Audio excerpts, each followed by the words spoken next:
Dr. Eric Kelly III and a host of phenomenal speakers from all around the globe for this 7-day virtual event that you don't want to miss. The mission of the Black Business Expo is to raise scholarship money from kids all the way from high school all the way from college. The Black Business Olympics is one of the largest Black business showcases in the world. It is an opportunity for businesses and companies to showcase their businesses globally. We are going to be giving away laptops up to $5,000 away to students. Again, I'm Olivia Appleberry, the founder of 2 Cents Finance and one of the speakers for the expo. I am so excited to see you there. For more info, go to www.blackbusinessexpousa.com or call 919-308-9090 and hope to see you there. I am Black Business. From the moment I wake until the time I sleep. Yes, I am Black Business. I am Black Business. Tell me, are you Black Business? I am Black Business. Do you support Black businesses? Listen, I support Black business because I am Black Business. Black Business Expo, one of the largest business showcases in the history of Black business in the world. The world! Sign up today at www.blackbusinessexpousa.com or call 919-308-9090. I am Black Business. I am Black Business. From the moment I wake until the time I sleep, I am Black Business. I am Black Business. Are you Black Business? I am Black Business. Do you support Black businesses? I support Black business because I am Black Business. Black Business Expo, one of the largest business showcases in the history of Black America in North Carolina.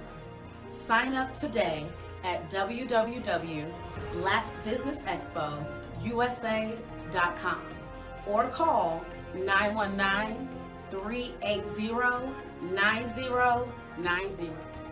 I am Black Business. I am Black Business. From the moment I wake until the time I sleep, I am Black Business. I am Black Business. Are you Black Business? I am Black Business. Do you support Black businesses? I support Black business because I am Black Business. Black Business Expo, one of the largest business showcases in the history of Black America in North Carolina. Sign up today at www.blackbusinessexpousa.com or call 919-380-9090. I am Black Business. I am Black Business. From the moment I wake until the time I sleep, I am Black business. I am Black business. Are you Black business? I am Black business. Do you support Black businesses? I support Black business because I am Black business. Black Business Expo, one of the largest business showcases in the history of Black America in North Carolina. Sign up today at www.blackbusinessexpousa.com or call 919-380-9090. I am Black business. I am Black business.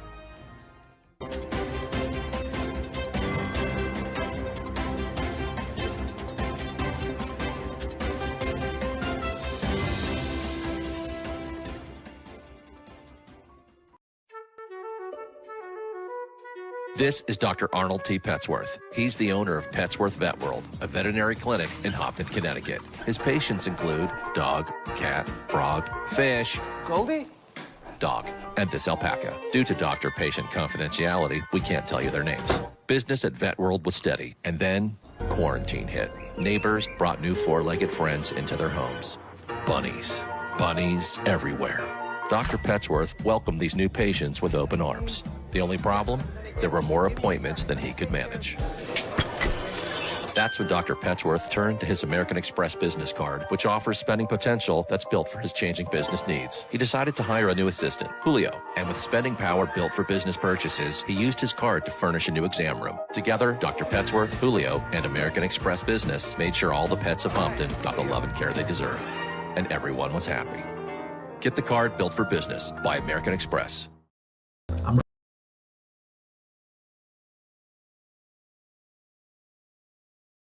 I'm Ramon.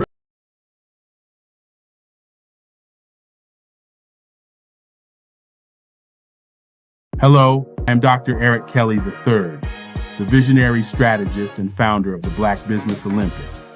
I invite you to showcase your Black-owned businesses on the Black Business Network global stage. The Black Business Olympics is a global Black Business Network platform that propels Black-owned businesses into the international spotlight. By showcasing your business on the Black Business Olympics platform, you can reach a worldwide audience of potential customers, partners, and investors. You can also establish yourself as a thought leader and expert in your field, attract lucrative partnerships, and more speaking engagements. In addition, the Black Business Olympics platform provides a valuable opportunity to connect and collaborate with like-minded entrepreneurs and business professionals from around the world. This can lead to new business opportunities, ideas, and relationships.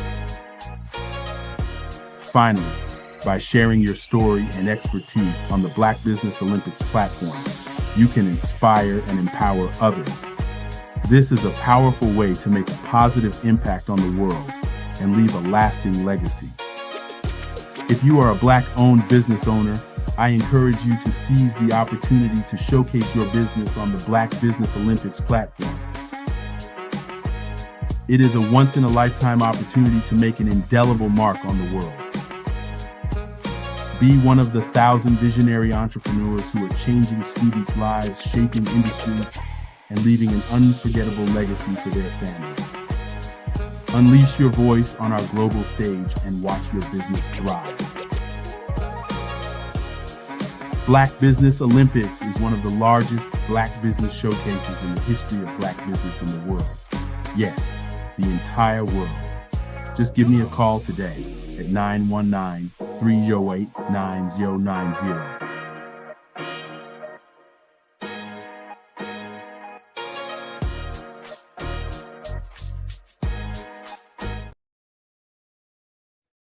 Hey everyone, it's Grant McGaw. Hey everyone.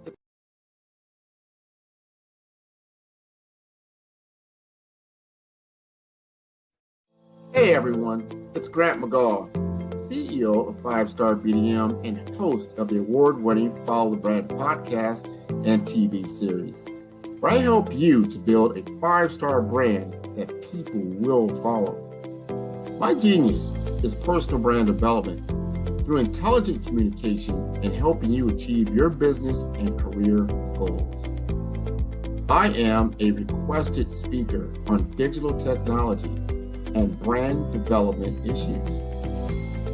I want to work with you to increase the value of your current opportunities while attracting new ones. Every one of you is unique, and we all share challenges that can be addressed through smart branding. As a super connector, I work with you as an executive coach to guide you along the complicated business and career development road, providing the enhancement tools and information you need to succeed. Together, I will help you succeed in today's challenging business climate. I will evaluate and measure your progress. Best of all, I am right alongside you every step of the way. Build the brand called you. Genius is coming.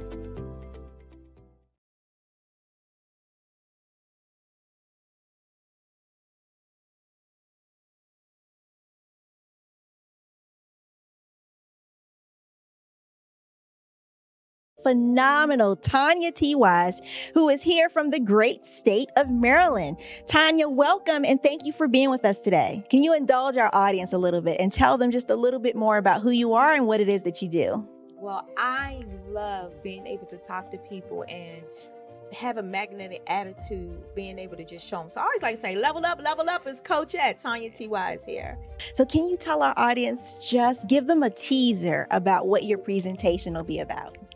So my philosophy is that we should all be living our dream life. So tomorrow I'm going to talk about how you start living your dream life. What are some of the things that you thought about in your childhood that you just kind of let go and dormant? Wow. And I want to reignite that and just give you some pointers and some tips, some tools, some strategies to be able to start living your best life now. And guess what, Rhonda?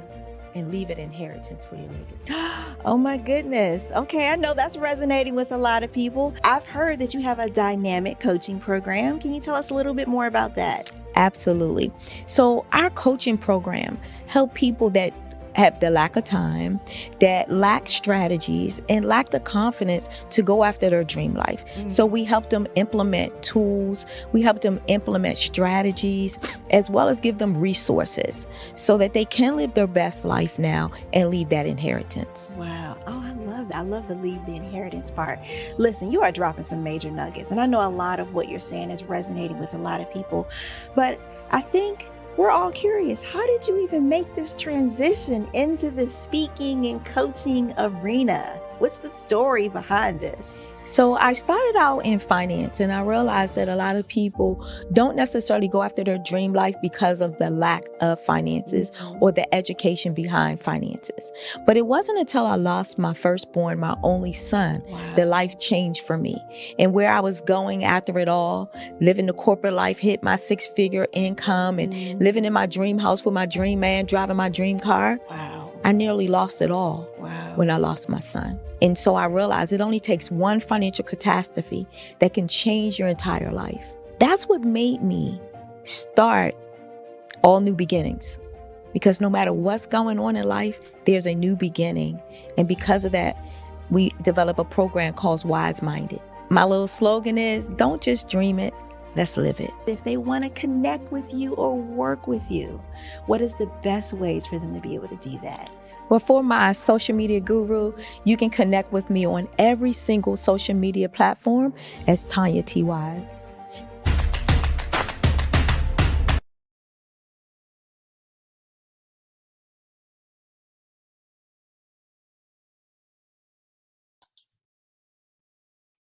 Hi, I'm Barbara Smith. Genius is common. My genius is executive coaching and professional corporate training.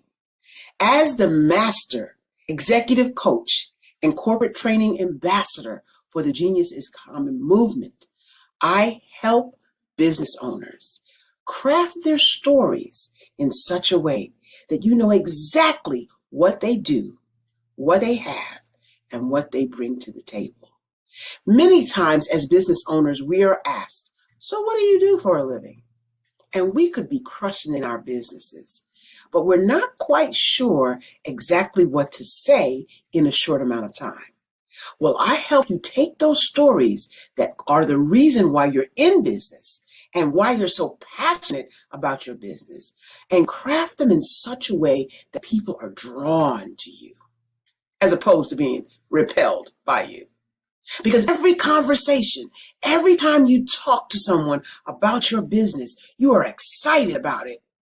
But are you really conveying what you do, what you have, and what you bring to the table? And do really people understand why you care so much and why they should care that you have the solution to their problem? Well, I'm here to help you with that. As a master storyteller, I can help you with your stories and spin them in such a way that they are intriguing and fascinating. People want to listen to you talk about your business.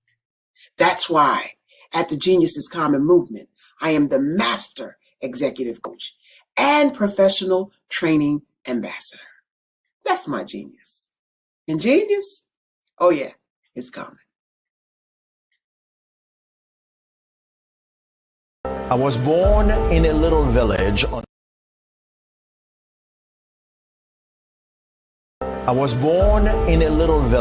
the island of Haiti.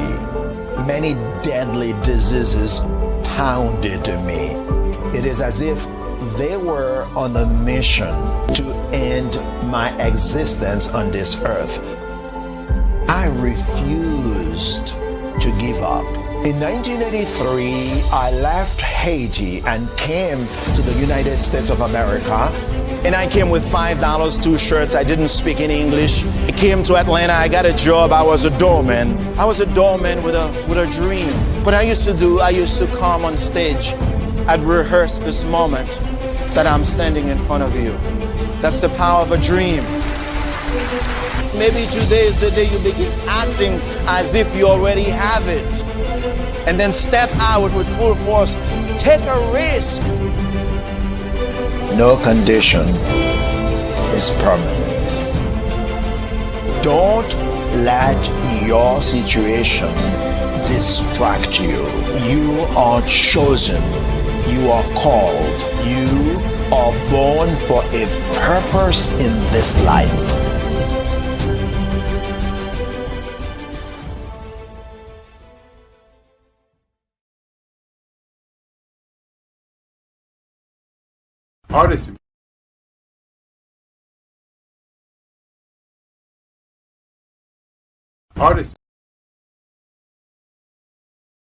Artist to me is a creative expression of something from nothing.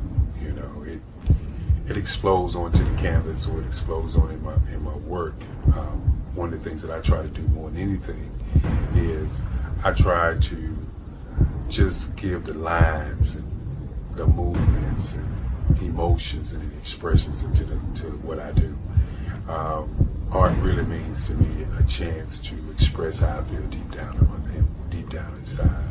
Most of my art begins as a thought that I might have, you know, whether it's sports, whether it's history, whether it's a woman or a man. It pretty much starts as an idea of thought before I get into the actual image of what I'm going to draw. I do a lot of historical pieces. I was a history minor in college, and I love to do history pieces. And a lot of times I'm thinking about history, and then I try to make that history impact you as you look at it. That's one of the reasons I do pictures so large. You know, people ask me, why do I do pictures so big? And I tell them, I want the piece to impact them as they're looking at it. To kind of dominate them, dominate their space. And most of my pieces I try to do off page. I don't try to do anything that's going to be in those four corners or in a square. And I want your imagination to be a part of the piece that you're looking at.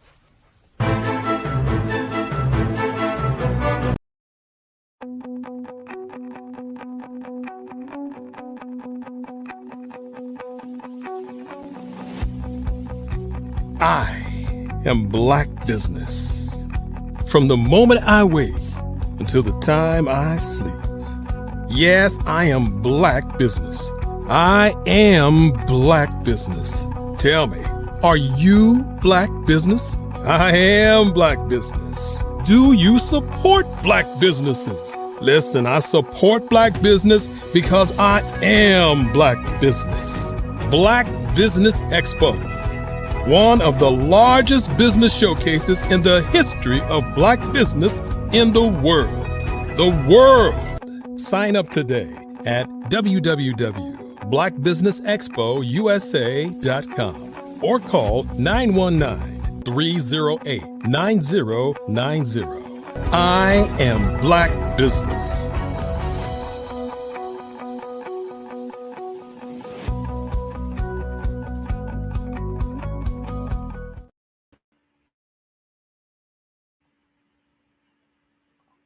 Good morning, business owners, entrepreneurs, thought leaders, and corporations.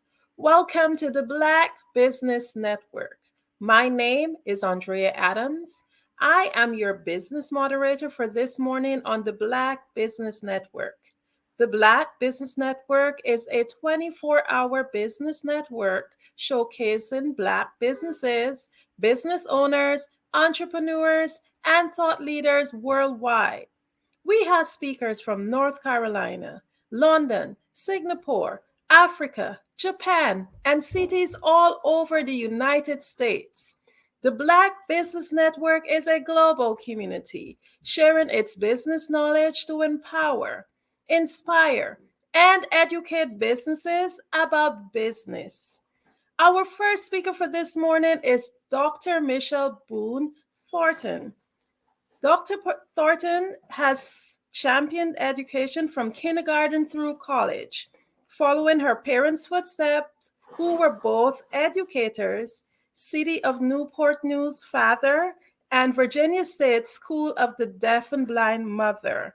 She thoroughly enjoys teaching and is grateful for the opportunity to help students of all ages discover their purpose, uncover their gifts and talents, and expand their world view.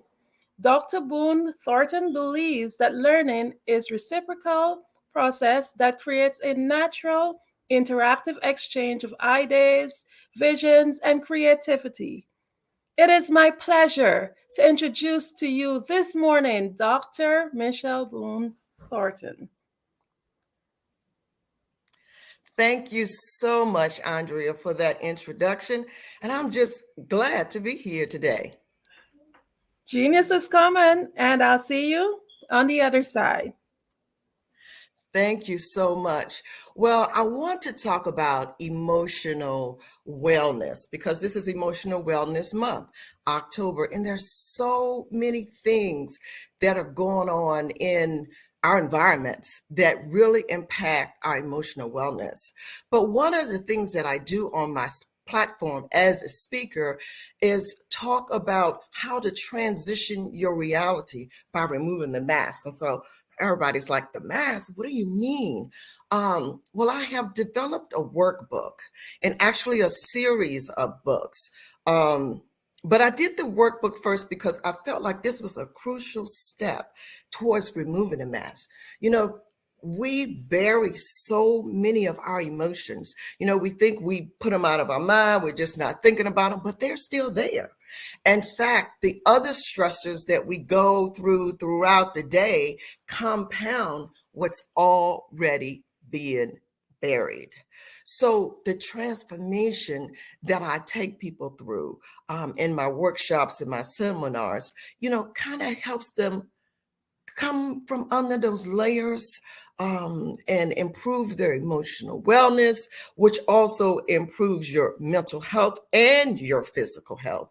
It also helps you declutter and remove negative voices.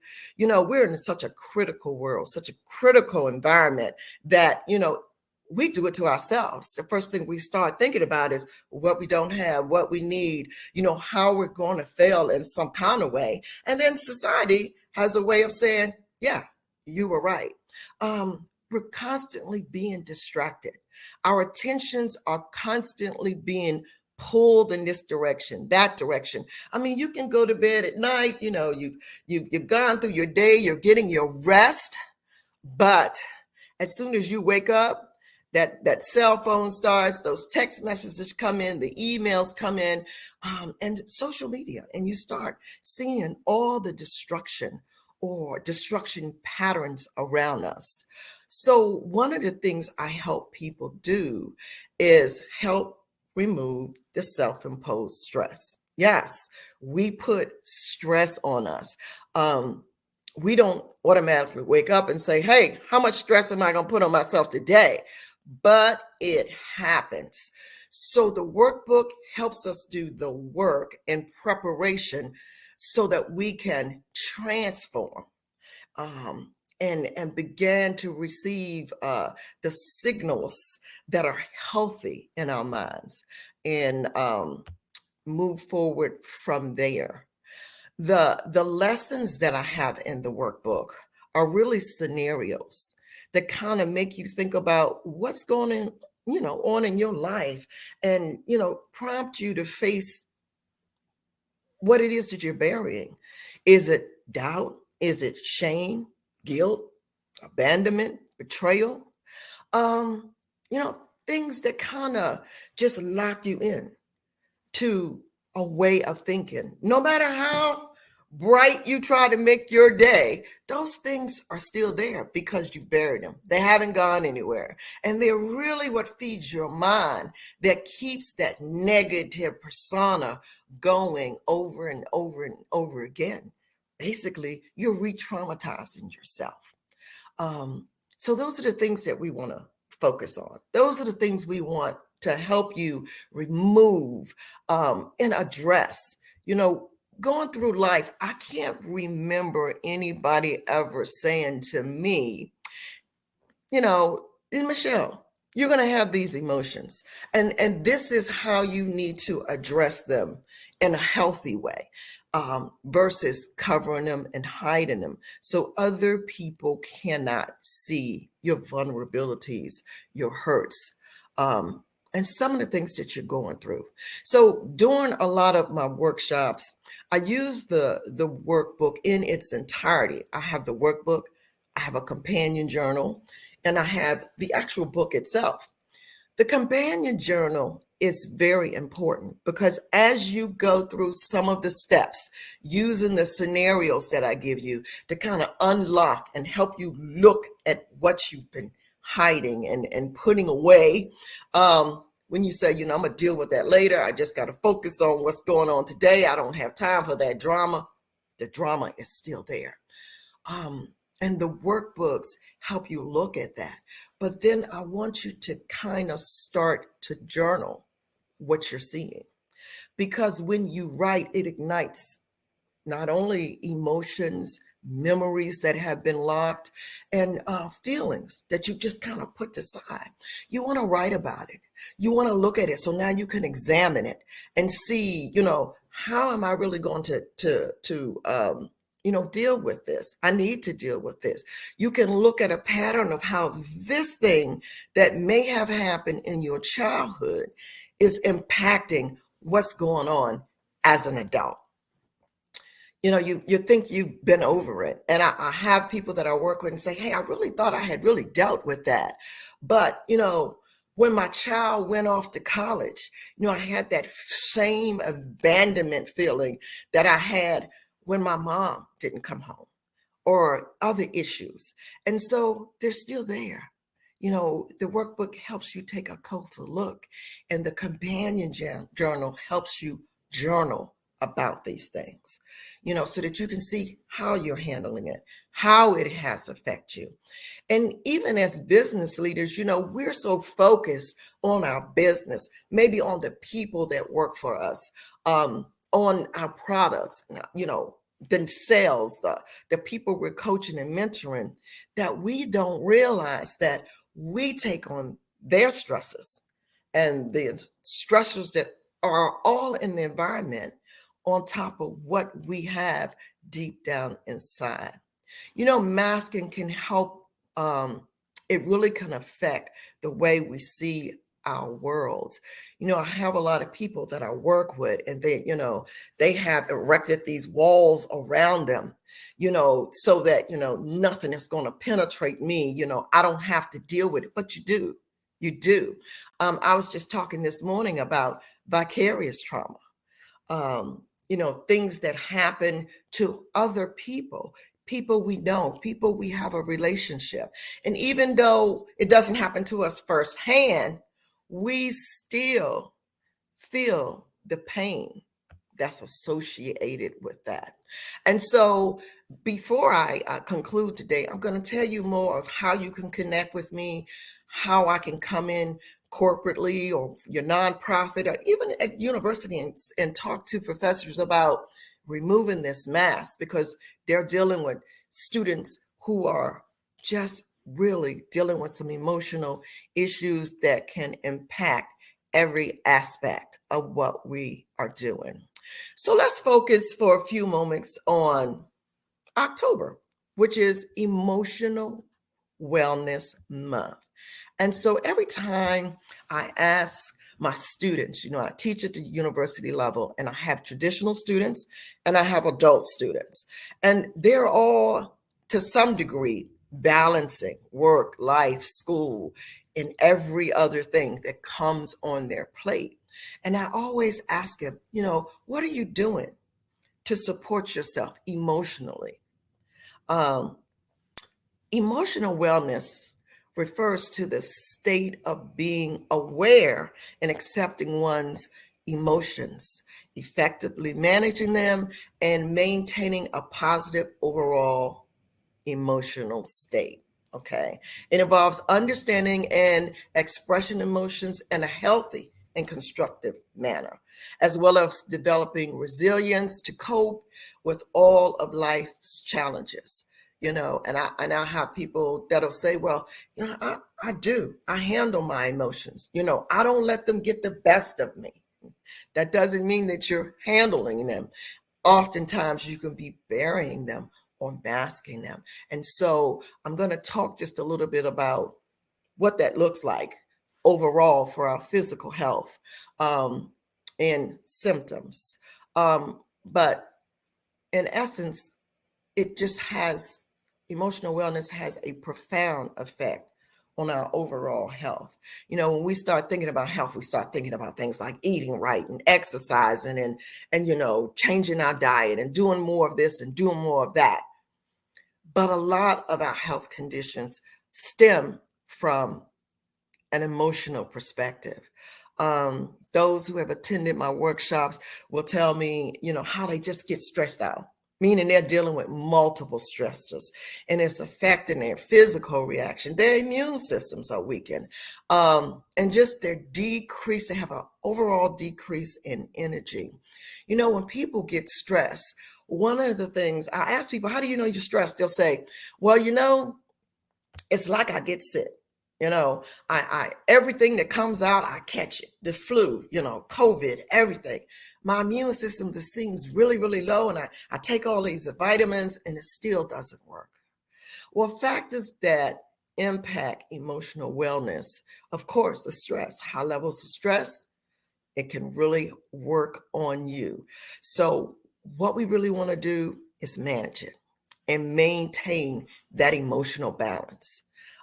When did you know your emotions are out of balance? We'll talk about that. Relationships. The quality of our relationships, both personal and professional, can greatly be influenced by our emotional well-being. Positive and supportive relationships contribute to that emotional well-being, while toxic and strained relationships can have a detrimental effect.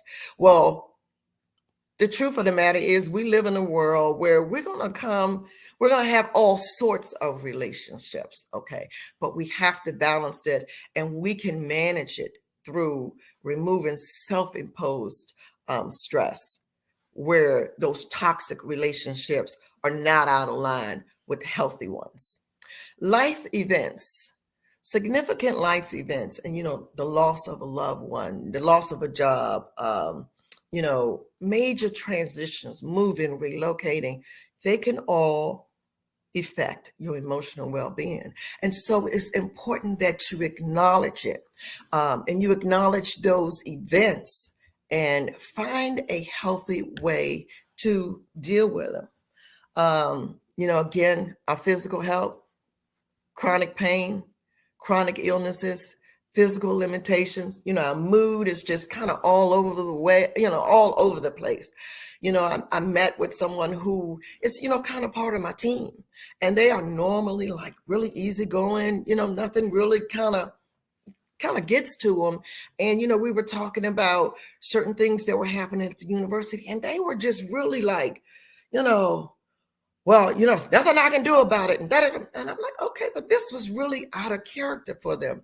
So, when people are in your life and you see that emotionally they're starting to act a little out of character, remind them about some of the things that they can do to address their emotional wellness.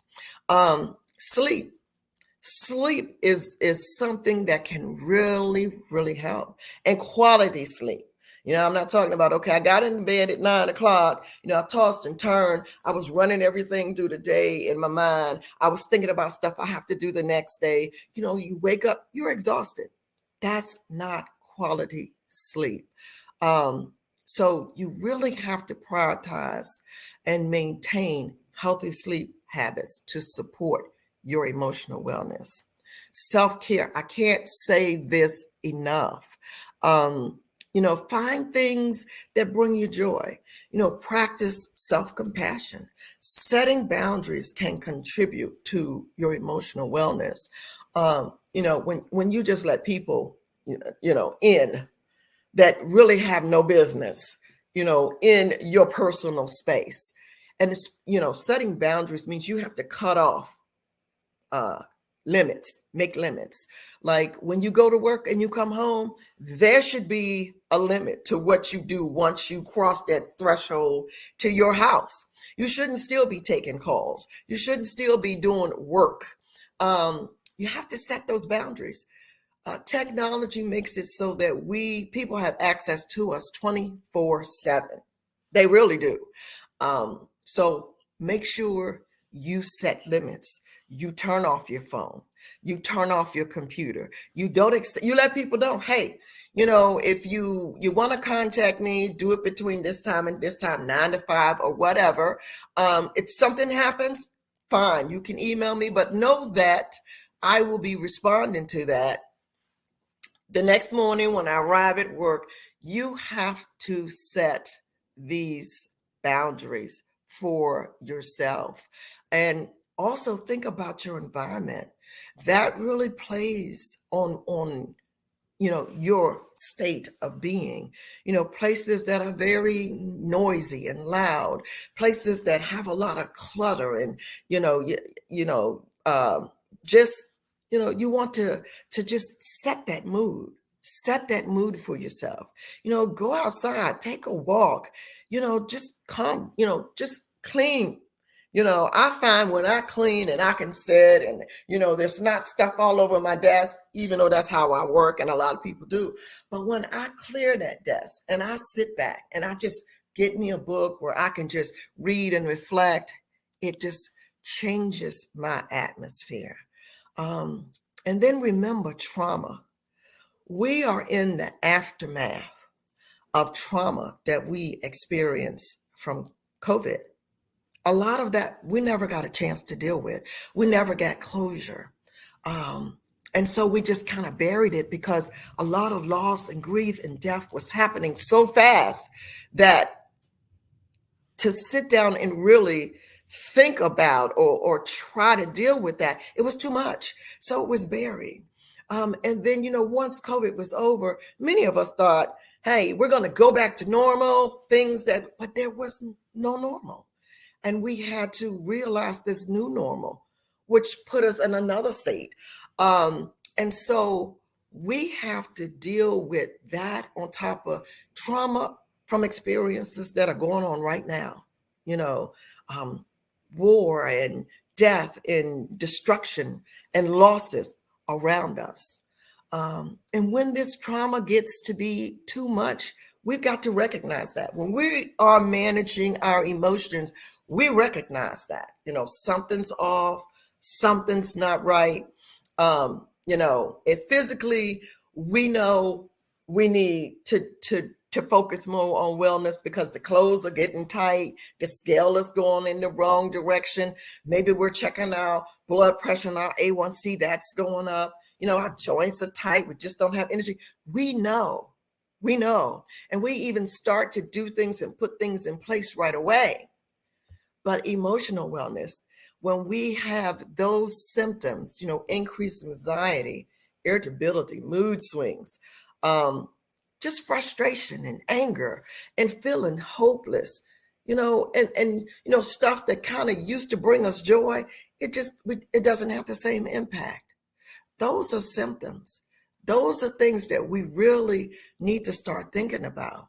And they can become physical: headaches, muscle tension, stomach aches, change in appetite, sleep disturbances.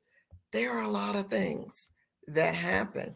I know I had one person tell me, lately I've been having these heart racing kind of things. But I just think because it's no. If you're having symptoms like that, you need to start doing something about them. And it can be a sign of just chronic stress.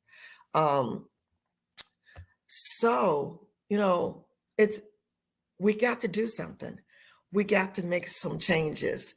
We got to put some things into play where daily, we are really self-aware and really in tune to our emotions, recognizing how I'm feeling. Why am I feeling this way?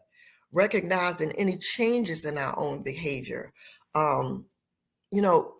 trying to start to regulate these emotions by creating healthy coping mechanisms. And we'll talk about some coping mechanisms, emotional wellness, recognizing emotions in ourselves and in others. And so what I want to do is start talking about, some of the things that we can do. I talked about coping skills. It's a way to say, I feel this. What am I going to do to release this tension? What am I going to do? I can't just ignore it. I can do some deep breathing exercises, mindfulness, meditation that clears that clutter, that clears those racing thoughts. It calms them. Think about some of the things you can do. I always have people journal, because I realized in journaling myself that some of the things I didn't even know was a pattern. I journaled about it this day. I journaled about it, kind of crept up in what I wrote this day. Something's going on. Start looking at your boundaries. Am I putting boundaries up? Professional boundaries, my personal boundaries. Are people crossing them? And how can I kind of block those things? Think about your body rhythm. Is your body out of rhythm? And you'll start having some physical things, sleep patterns, digestion, metabolism, all of that. Look at your body rhythms. It really plays a lot into emotional wellness. Again, turn your phone off, set limits on that. Turn your computer off, set limits on that. Delegate. Don't try to do it all. You can, but it's easier with a team. And then ask for help. A lot of people don't want to ask for help. It's okay. It's okay. We don't always have to be Superwoman or Superman or come in and fix things. Ask for help. Get young people involved. I'm always trying to figure out how to get young people involved and get them focused. And watch out for the bait and switch on projects. I'll have people that'll say, let's do this project, and it'll sound great. And, once I get at it, it'll be like 3, 4, 5 people, and we're all working. And then the next thing I know, everybody else is off. And The project now lands in my lap. And so make sure that you are holding other people accountable.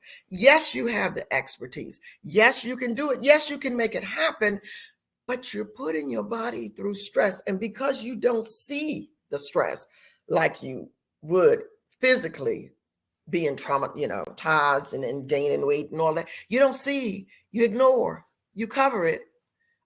It is really adding to some unhealthy lifestyle, some unhealthy things in your life. So October, Emotional Wellness Month. Keep emotional wellness and things to manage your emotions at the forefront every day, daily. Start off your morning, meditation, clearing your mind. Start off your evening, end up your evening the same way. Don't take all that trauma and drama into the bed and sleep on it because it's there. You're just feeding it now to your brain. Let it go, release it. My workbooks, my workshops will help you do that. The Transforming Your Reality, Removing the Mask workshops, trainings, retreats, not for nonprofits and corporates and universities and everybody. I do them all over the world now, just not in the US. You can visit my website. You'll see video footage from workshops. You'll see video from international speaking engagements that I have done. You can go to Dr. Michelle Boone Thornton, all lowercase, Michelleboonethornton.com to connect with me, to book me, reach out to me. I always like to hear, because as a professor, I see students all over. As someone who's been in mental health for 25 plus years, I still, see clients. I've just did a grant for working with youth in my area. So I still work in the field of mental health. I share inspirational messages on LinkedIn, and you can connect with me there. I show up as the Unmasking Guru. And most importantly, the tools that I use. You can order my workbook, my companion journal off of Amazon.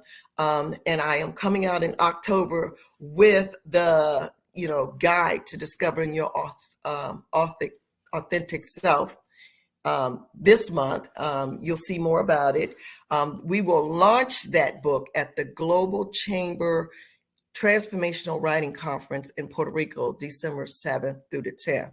And so for more information there, you can go to the transformationalwritersconference.com and find out more about that. But I have just totally enjoyed being here talking to you today.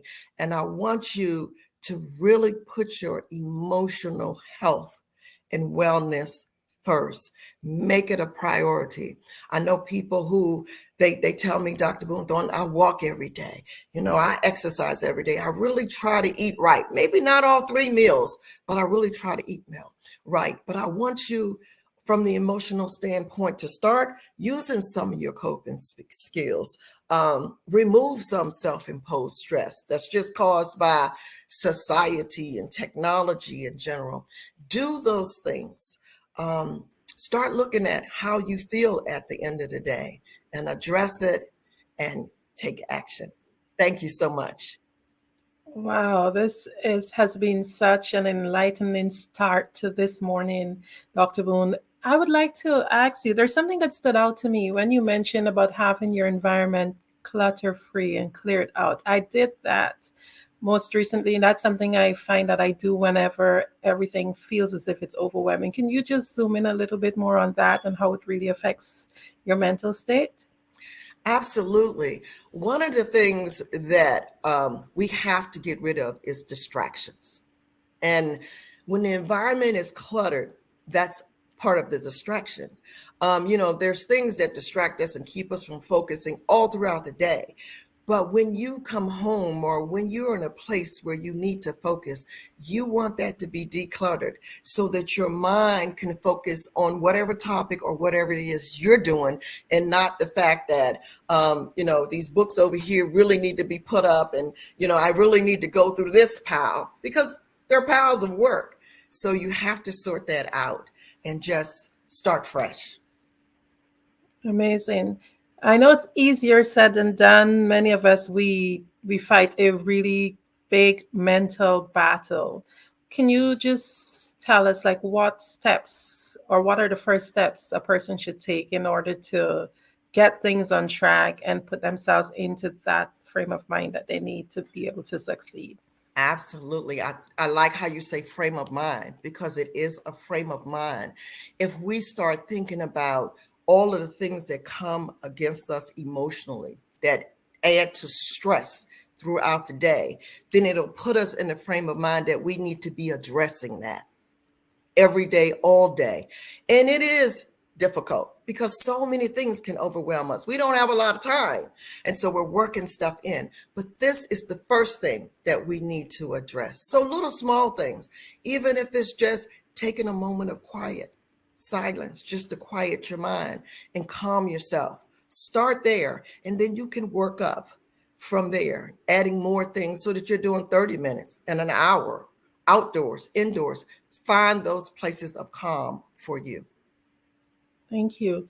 Can you tell us if there's any correlation between your thoughts and your mind and your health in terms of your physical health, not just your mental? Absolutely. We've always been told to think good thoughts. You don't want to start out the day negative. But what happens when we bury the negative emotions, they're still there.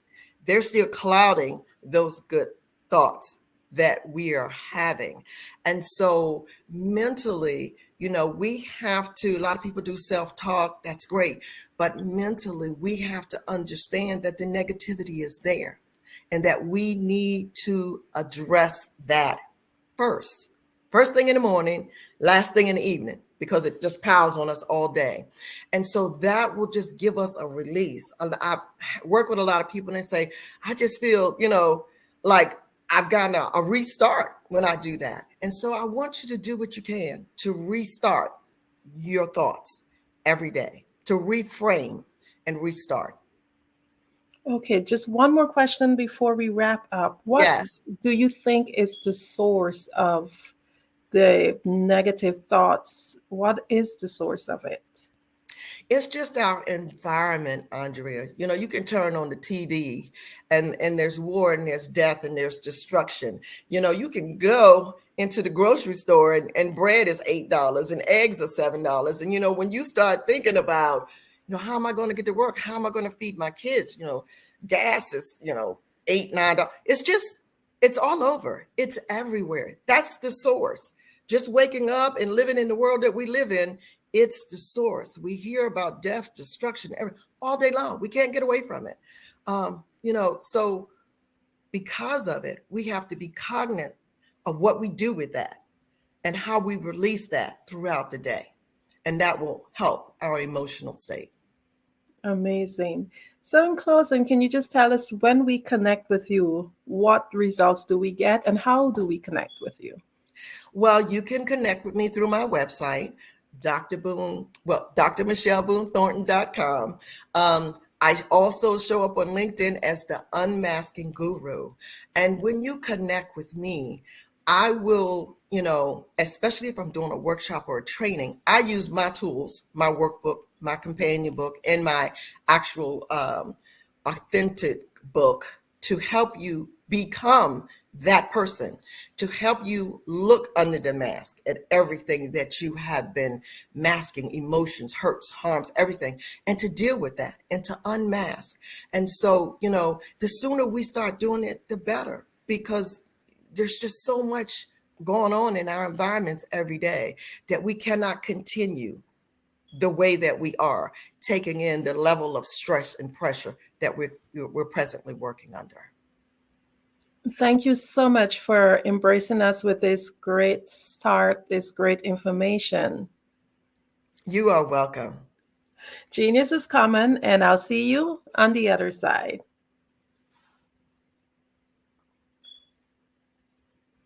The Black Business Expo's mission is to raise funds for high school seniors going to college or K-12 entrepreneurs. This expo is a fundraiser for students. You may go to www.blackbusinessexpousa.com to donate to the scholarship fund or use the Cash App BBXUSA. Our goal is to give laptops and up to $5,000 to 10 students. Students can register online at www.blackbusinessexpousa.com. Every dollar counts, so we want to remind you to donate to the scholarship fund. We want to thank our Black Business Expo USA sponsors for October of 2023. NC 100, First Atlantic Insurance Group, Moody Capital Partners, Suede Soul, 5-Star BDM Media, Hello LLC, Lotus Rice Coaching Training, Carolina, Virginia Minorities Supplier Development Council, Step Management, Barbara H. Smith LLC, Margie McLean Foundation, Inc., Genius is Common, Earth Essentials, Milan Chennai Global, Executive Women's Success Institute, The Quality Coaching Company, Superwoman Business Services, Creative Force Studios, Lee Entertainment, Artistic App Design, Black Business Expo USA. Genius is Common, and I'll see you on the other side.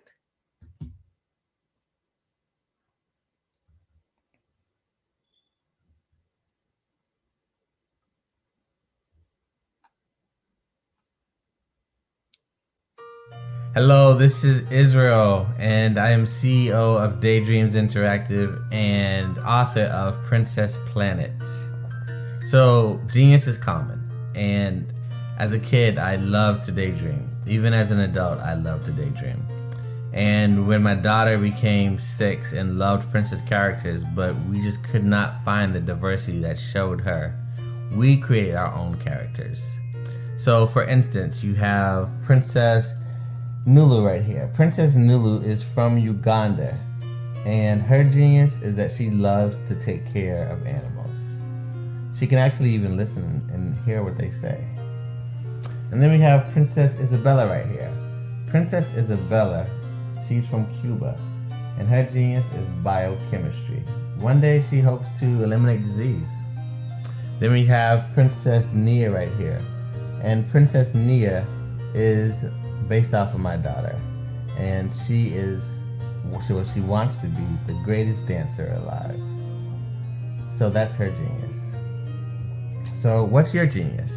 My genius is my imagination. Genius is common.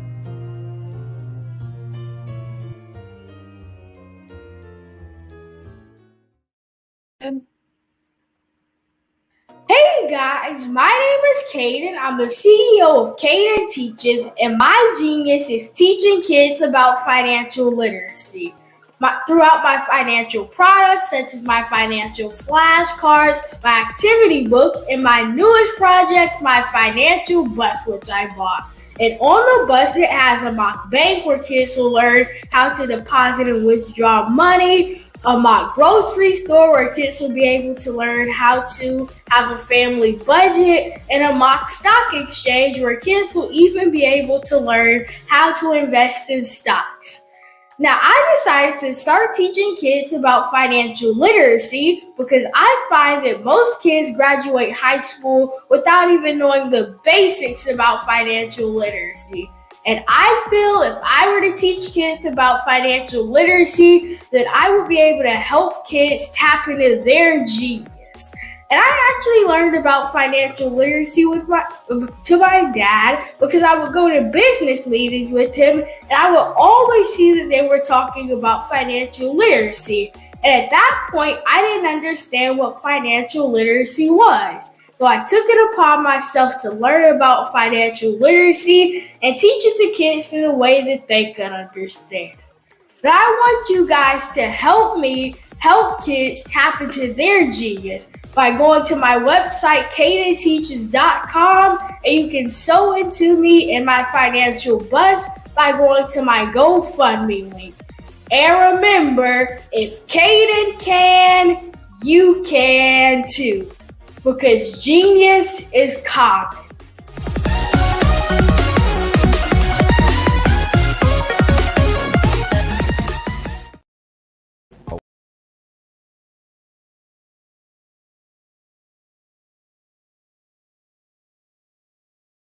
Over the past few years, we've seen the growth of existing and new initiatives focused on financial inclusion, building global networks, and reducing the wealth gap in response to the idea there's not enough seats at the table. Whether their outcomes are to increase the representation of Black executives on corporate boards, ensure an inclusive global economy, or to create new U.S. African commercial pathways, the strategies are often carried out by separate programs. The question is, should they be? With the continent of Africa being home to more than half of the world's fastest growing economies, the youngest workforce, over 400 companies generating more than $1 billion annually, 700 generating more than $500 million annually that are poised for growth, and being the destination of nearly $5 billion in venture capital in 2021. Diversifying U.S. and Africa commercial engagement by building bridges between African businesses and their U.S. diaspora should begin being seen as mutually beneficial. From helping to reduce Africa's enormous capital gap to catalyzing two-way trade opportunities, the COVID-19 global pandemic hopefully has taught us that global challenges and opportunities are more interconnected than we thought. During the pandemic, African companies like Unicorn Flutterwave, insurance provider Reliance Health, ride-hailing app Yasir, and 54Gene, the continent's first bank of DNA on people of African descent, proved that when African companies have access to networks, capital, and information, they grow big, grow fast, and create solutions that are valuable to the world. This is why BDirect was created. We are the first U.S.-based but African-centric board preparedness and board search company designed to connect U.S. Black talent and corporations to African businesses. Unique and fundamental to BDirect's success is our process of helping board candidates adapt their experience and networks to an African context before they're connected to high-growth companies that are looking to locally and globally scale. From our focus groups with African business execs and government leaders, we don't ignore the sentiment that business is easy, but people are hard. Having a pool of board candidates with hard-to-access networks and extensive experience across the business life cycle, including successfully raising capital, is table stakes for an initiative like this. So yes, we have that. But corporate or entrepreneurial success in the U.S. does not guarantee success in Africa. Developed alongside industry partners on the continent, our training program, BDirect Prep, is designed to transpose their experience to create cultural comfort, understanding, and a commitment to helping businesses in Africa scale. Our board governance sessions are African, continental, and country-specific, integrated with cultural awareness and dexterity training, masterclasses led by African industry execs, and mentoring and coaching from African continental-based facilitators. But even more unique to BDirect Prep, we cap off our training program with an immersion trip to help candidates that have not been to Africa before see and feel Africa's complexity and opportunity from African soil. We all know traditional network-based board placement has historically left a lot of us out of ever really being in the paid board pipeline. Our strategy supports the work of many great organizations that are successfully filling seats at U.S. board tables by creating more tables for those that are still left on the sideline. It's time to start seeing the role and value of U.S. Black talent and businesses on the continent of Africa differently. Old perceptions and habits limit economic inclusion. Let's transition Black talent and the African businesses they will support from the periphery of the global economy to its core. Living in a global lockdown, we all know now how fast local and global economies can change, and see the value of having businesses that hire, strengthen local value chains, and even grow globally. Status quo in any form holds back progress. We must democratize U.S.-Africa commercial engagement by socially and economically connecting cultures that have long been disconnected. It's time for Africa's U.S. diaspora to redefine their global value by helping African businesses scale continentally and globally.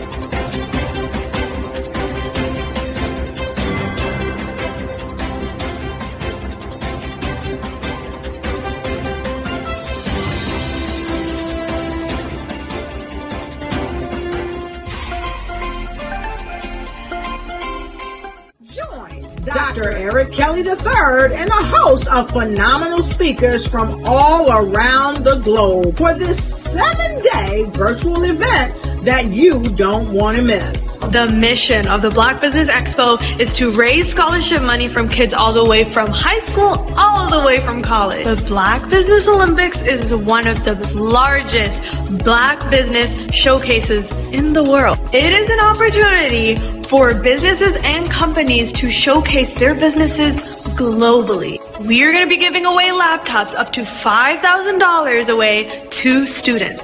Again, I'm Olivia Appleberry, the founder of 2 Cents Finance and one of the speakers for the expo. I am so excited to see you there. For more info, go to www.blackbusinessexpousa.com or call 919-308-9090 and hope to see you there. I am Black Business. From the moment I wake until the time I sleep. Yes, I am Black Business. I am Black Business. Tell me, are you Black Business? I am Black Business. Do you support Black businesses? Listen, I support Black business because I am Black Business. Black Business Expo, one of the largest business showcases in the history of Black business in the world. The world! Sign up today at www.blackbusinessexpousa.com or call 919-308-9090. I am Black Business. I am Black Business. From the moment I wake until the time I sleep, I am Black Business. I am Black Business. Are you Black Business? I am Black Business. Do you support Black businesses? I support Black business because I am Black Business.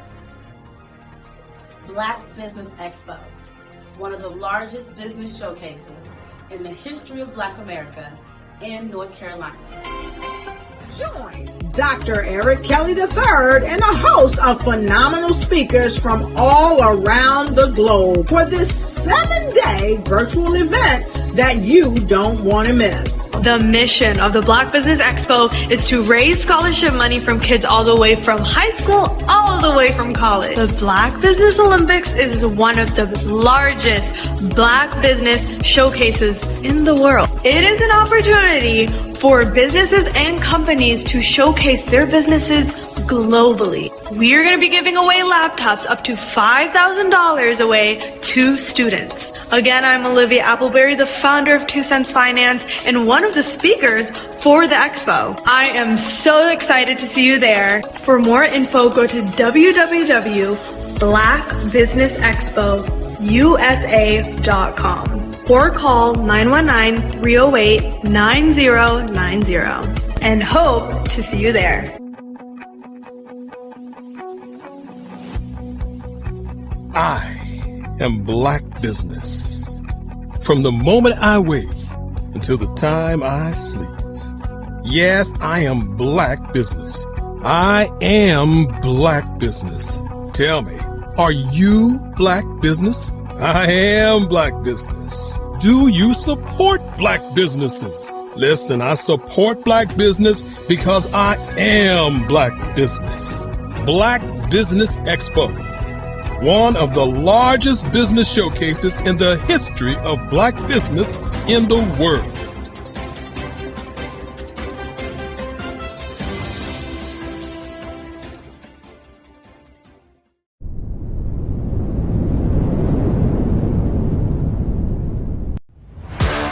Social media is evolving. It's more vibrant, more colorful, more energetic, and so are you. It's not just photos anymore.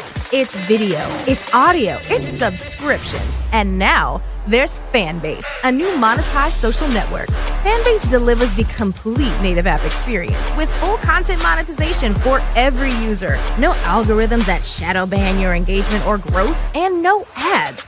Follow anyone for free and subscribe directly to your favorite creators for $4.99 a month. Plus, show some love by tipping on any post. Also, make a Fanbase page and monetize your content the same way. Finally, connect with your followers by posting the amazing content you already create. And now, get paid for it. It's time to energize and monetize, because everyone's a fan of something and everyone has a fan base.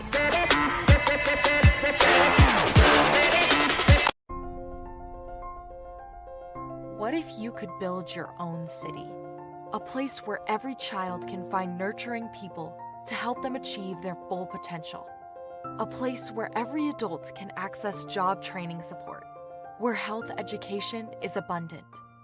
Where social justice ruled the land. A place without limitations. Welcome. You have arrived at STEM City, USA. It is what every city should be. A safe and trusted community where you find people and resources to help you become everything you are and beyond. STEM City is unlike anything you have ever experienced. It is a digital twin of the world around you, only better. STEM City is about energy and soul renewal. It is more than a digital world. You can almost feel the power of live cultural events, music, and theater. STEM City promises a better future for children with caring mentors and hands-on activities with dedicated tutors to support our youth. STEM City is your passport to a healthy lifestyle with weekly events addressing our community's many issues. STEM City is your financial well-being with helpful information on wealth management, career advancement, job training, and so much more. STEM City is the community you deserve. It is the city where your dreams can come true. STEM City USA, a place in the sky that is accessible to all who reach for the stars.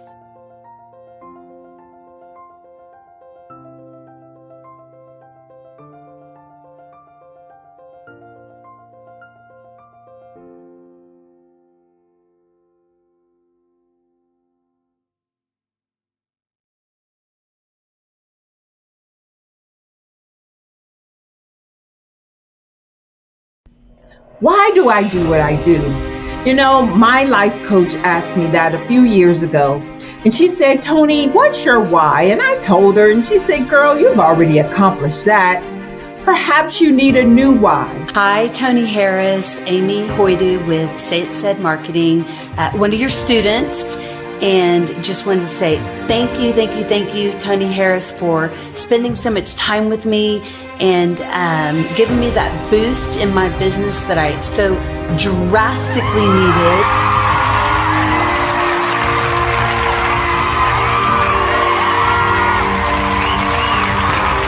My why is to touch, move, and inspire my clients to take drastic steps to be better than they were before they met me. I'm a resource. I'm a connector. I want to help people build deeper relationships that are beneficial to their life and business. That's what I do best. So, first thing you got to do is show up. And speaking is a way to magnetically attract your ideal client to you. How many of you use social media that way? Absolutely, and this is how you look to the world. Drastic steps are the steps that are needed to be successful. And my business is drastic denotes a mindset. Getting out of your comfort zone. Doing something that you don't necessarily feel comfortable doing, want to do, but you know it's a necessary step to be successful in your business. I get the most satisfaction when I see my connections flourishing into relationships long after I am gone. Hi, my name is Jasmine Augustine with Media Jasmine, and I've joined several networking and referral groups in the area. And Network in Action Northeast Houston with Tony Harris Taylor is one of the best organizations that I've joined. I love that piece of what I do, and it is what fuels my fire.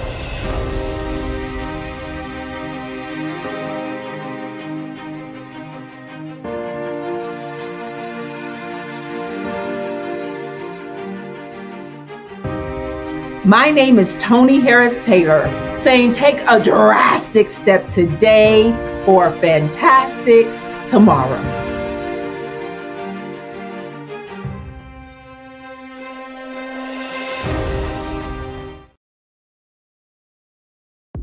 The Black Business Network and Black Business Olympics are essential platforms for Black business owners globally.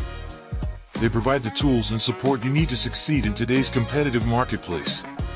Join us today as we collaborate together with businesses from around the world to support our children, students, and young future entrepreneurs, Black businesses and corporations.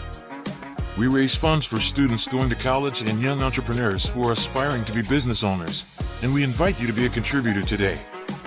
Visit the website www.blackbusinessexpousa.com to connect with and learn more about how the Black Business Network and Black Business Olympics can help you not only share your amazing business story to businesses, but also serve future generations. Hello, my name is David Jones, CEO and co-founder of the Hello LLC, where we help businesses build a culture, brand and experience, and leverage technology to pivot into Web3. Join the Black Business Network streaming live into Roku, Metaverse, STEM City, Black Multiverse Enterprises, Hulu, YouTube, iHeartRadio, Apple, Facebook, LinkedIn, Spotify, Twitch, and Google Podcasts. Tune in, turn on, and let's thrive.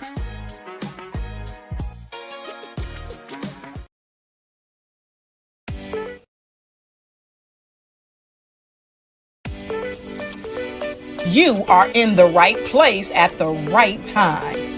The Black Business Network opens again for its Black Business Olympics, a 24/7 broadcast on business, strategies, global branding, social media marketing, finance, advertisement, and much, much more.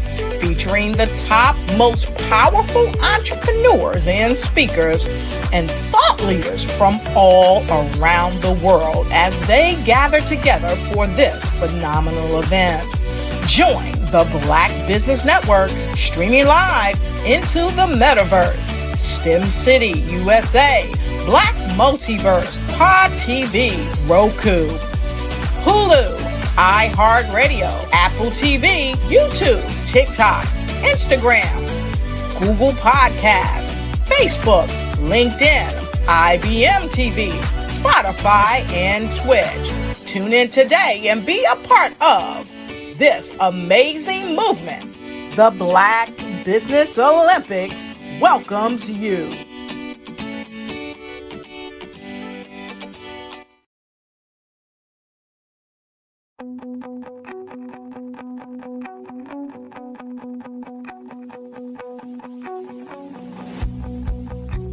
I am Black business. From the moment I wake until the time I sleep. Yes, I am Black business. I am Black business.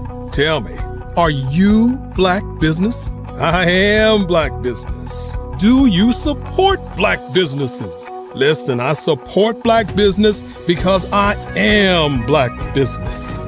Black Business Expo, one of the largest business showcases in the history of Black business in the world. The world! Sign up today at www.blackbusinessexpousa.com or call 919-308-9090. I am Black business.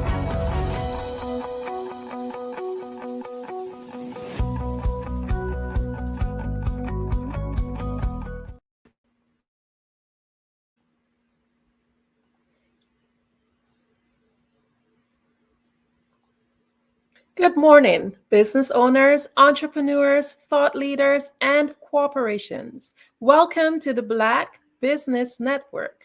My name is Andrea Adams, and I am your business moderator for this morning on the Black Business Network. The Black Business Network is a 24-hour business network showcasing Black businesses, business owners, entrepreneurs, and thought leaders worldwide. We have speakers from North Carolina, London, Singapore, Africa, Japan, and cities all over the United States. The Black Business Network is a global community sharing its business knowledge to empower, inspire, and educate businesses about business. Our next speaker is Robert Chisboro. With over 20 years of experience in marketing and communications, Robert is a passionate and creative leader who drives brand evolution, content innovation, and organizational communication for diverse clients and teams. As the principal solutionist, CEO of Crescendo International, he delivers exceptional communication solutions that combine visual and result-driven approaches with a focus on human capital management and DEI advocacy. Some of his key achievements include revitalizing employee engagement, leading crisis communication, and building cohesive teams across departments and industries. He has a proven track record of increasing customer satisfaction, media coverage, and social media presence for clients such as FleetCor Technologies, Harlan Clark, and many others. He is always eager to learn new skills, explore new challenges, and collaborate with forward thinking professionals. I present to you Robert Chisboro.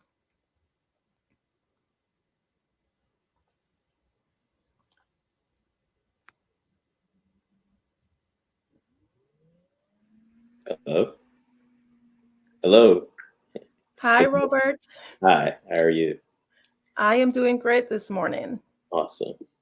I am doing well. Amazing. So, we're just delighted to hear from you, to hear about all that you have to offer. So, just let's get into it. Can you share with us first a little bit more about yourself? Sure. I call myself Mr. East Coast, born in New York. I grew up in Florida.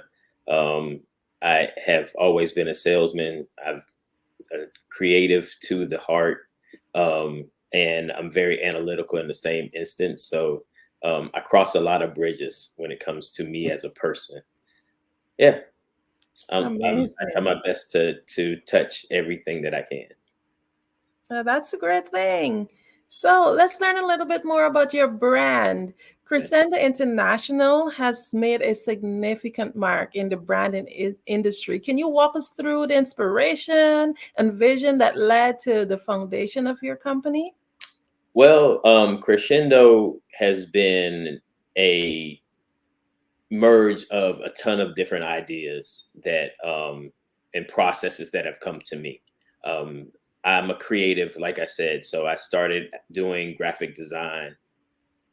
I don't want to date myself, but I started doing graphic design for a long time ago and have built on that business. So going from doing design and print to doing web to social media, everything that falls in the communications realm falls under my umbrella.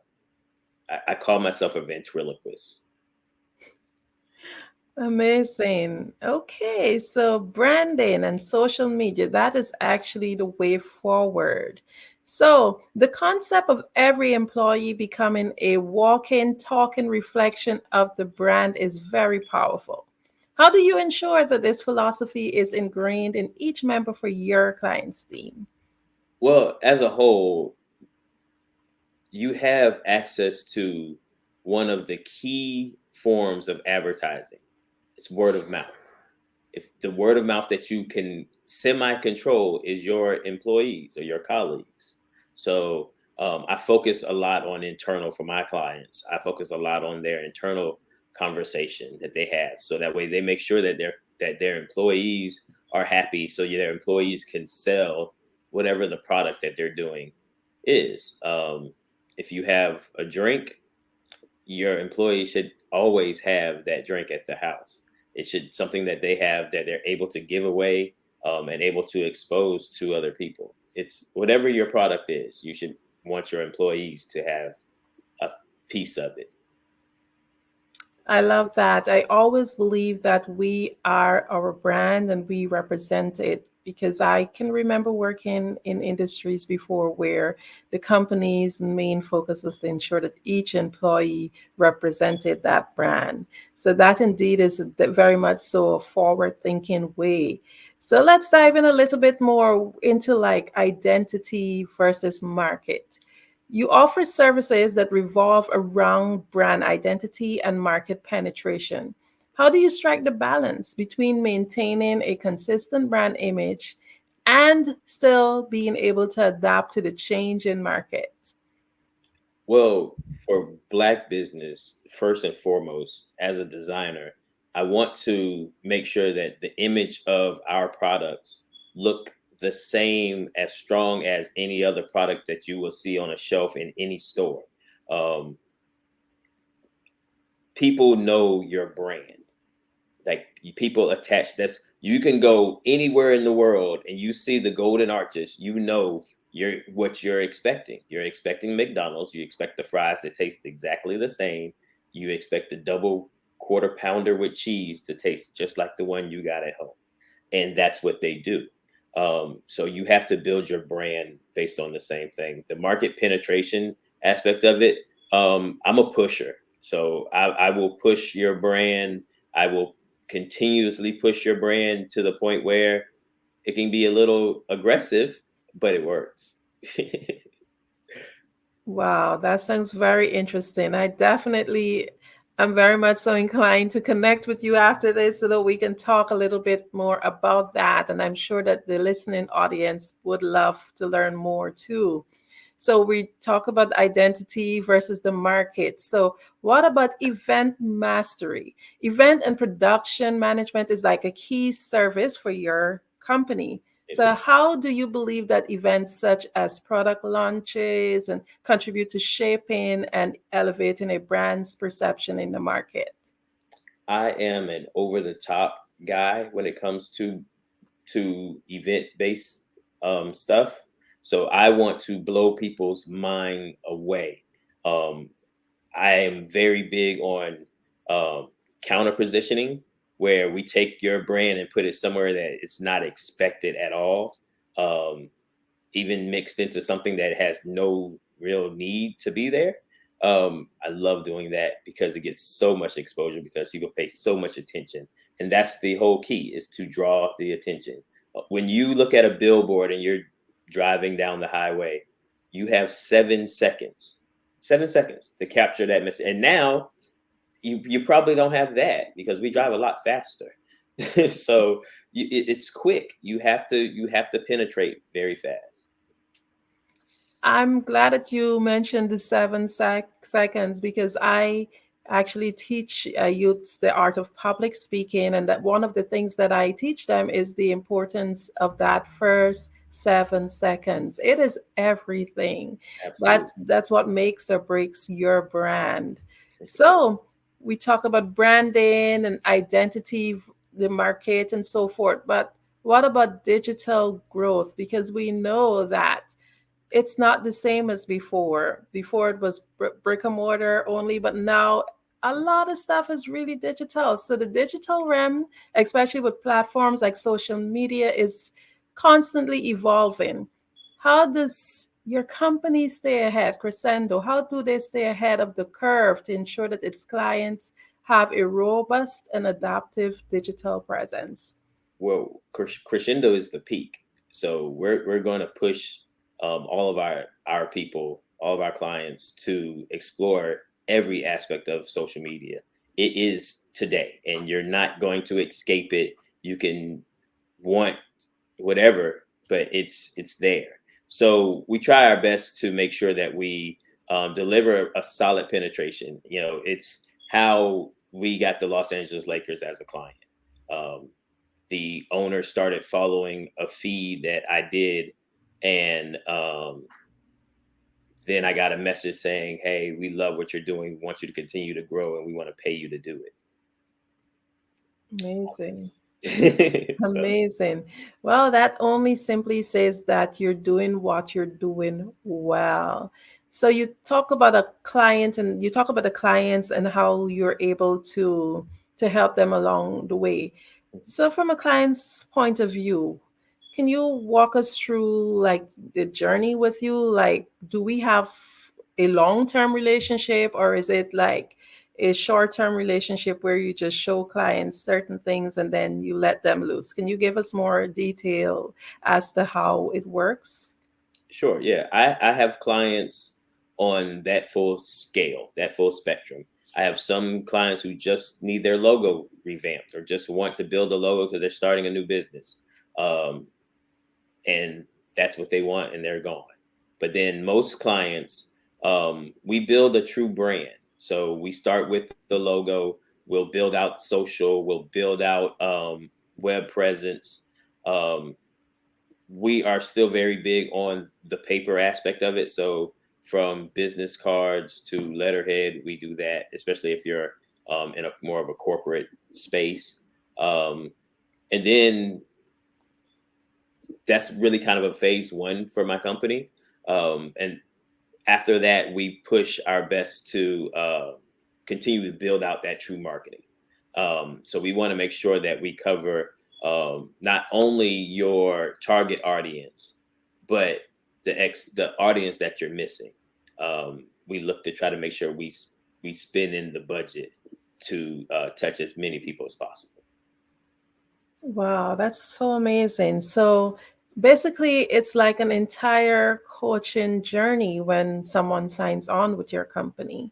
Absolutely, because everything won't work. We're very blessed to be able to say that most of the items, most of the way we go with something works, but everything doesn't. You just have to be able to pivot. You have to be able to find a solution. It's where I kind of dubbed the title solutionist, because that's what I do. I'm going to find a solution. It may not be exactly what you're thinking, but it's going to get you to the finish line. Amazing. So we were talking about digital growth, but we're going to go to growth generally. As a new business person, in terms of working with your company, do you have like a specific market that you work with, and do you have like different packages that are available for different businesses, maybe a smaller business versus a mega business? I love startup business. I would say probably 60% of my time is dealing with startup business. So I don't do an individual package saying, "Hey, all restaurants, this is what it costs," and then clothing line, this is what it costs. It's really it's an individual based kind of solution, because everyone needs something different. So, I just try my best to work with the new business. I want your new business to look just as good as the company that's been around forever. And when someone walks in the store and they see your product on the shelf, it compares. I'm an old school magazine editor in chief, and as a designer, I wanted that magazine to look as good as the other magazines in the brand. When we made the shelf, you couldn't tell the difference, and it was great. Well, that's amazing. So basically, you set the pace, and it's up to the company now to ensure that they live up to that standard that you would have started. So let's go a little bit into the future horizons. Given the rapid changes in branding and marketing landscapes, what are Crescendo's international plans for the future? Well, an area that we're putting a lot of energy into is crisis management, one, but also an integration when a company is acquired. One of my stronger clients grow by acquisition. So we are able to offer a deep dive into their culture and how to merge those cultures together. So we want to be able to do that on both ends, from the company being acquired, and really digging into what makes them a great company compared to the company that's doing the acquiring and what they have in place, because it's hard. It's when you acquire a company or you become acquired, it's something as simple as the days you have off or the holidays that are celebrated compared to the other company that's doing the acquisition. So we try to work in that space, and that's our growth. Shh, don't tell anybody. Sounds quite amazing to me. So are there any new services or innovations that we can look forward to? Right now we're doing a lot of translation and subtitling. We're doing a lot of video translation, training videos that I'm translating into, and I keep saying I, but it's actually a we on this element. We're translating stuff into German, Italian. It's 8 different countries that we're doing a translation for right now. So that's the new push, and continue to grow the visual elements we do. I do a strong push for Coca-Cola. So we wrap buildings, the entire external outside of the building. I'm wrapping, or I have wrapped, and will continue to do. And then sometimes when you walk into a gas station, you see Coca-Cola all over the walls. That's kind of part of what we do as well. So that'll continue to grow, and hopefully it'll continue to expand, because if you have a brick and mortar, it's the presentation. You want to be able to utilize the space that you have for your advertising. Makes sense. Amazing. So could you share with us where you're located? I am in Atlanta, Georgia, and have been here for a good while. So Atlanta. Okay. And can you also share with us where you serve in terms of how far out are your clients? Oh, we're international. We're truly international. I have clients in Grand Caymans. I have clients in Ghana. We're truly an international company. Time does not matter to me. We're up when we need to be. That's quite amazing. So I want to go in a little bit into AI. How does your company utilize AI, if you do at this time? Well, ChatGPT is a really strong tool if you know how to manage it. It helps when you're trying to construct a message very fast. It helps. But you have to be able to rewrite it. You have to be able to add that human element to it. So it gives you a good base. It's kind of like building a house. It gives you a really good foundation if you want to use it. Like I said, I'm a creative, so I'm not a huge fan of type in something and it designs something for you. Not a fan of it. I haven't seen a lot that works well at this point. But hey, if it works for you, absolutely utilize it. It's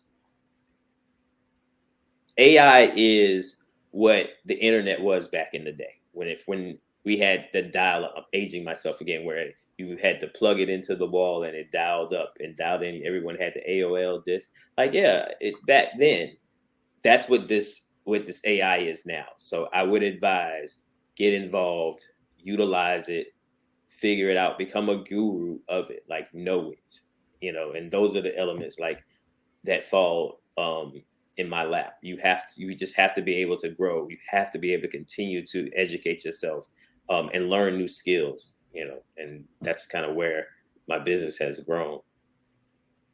Amazing. So I want the audience to get a wider picture of exactly what is it you do, because it does sound like quite a lot.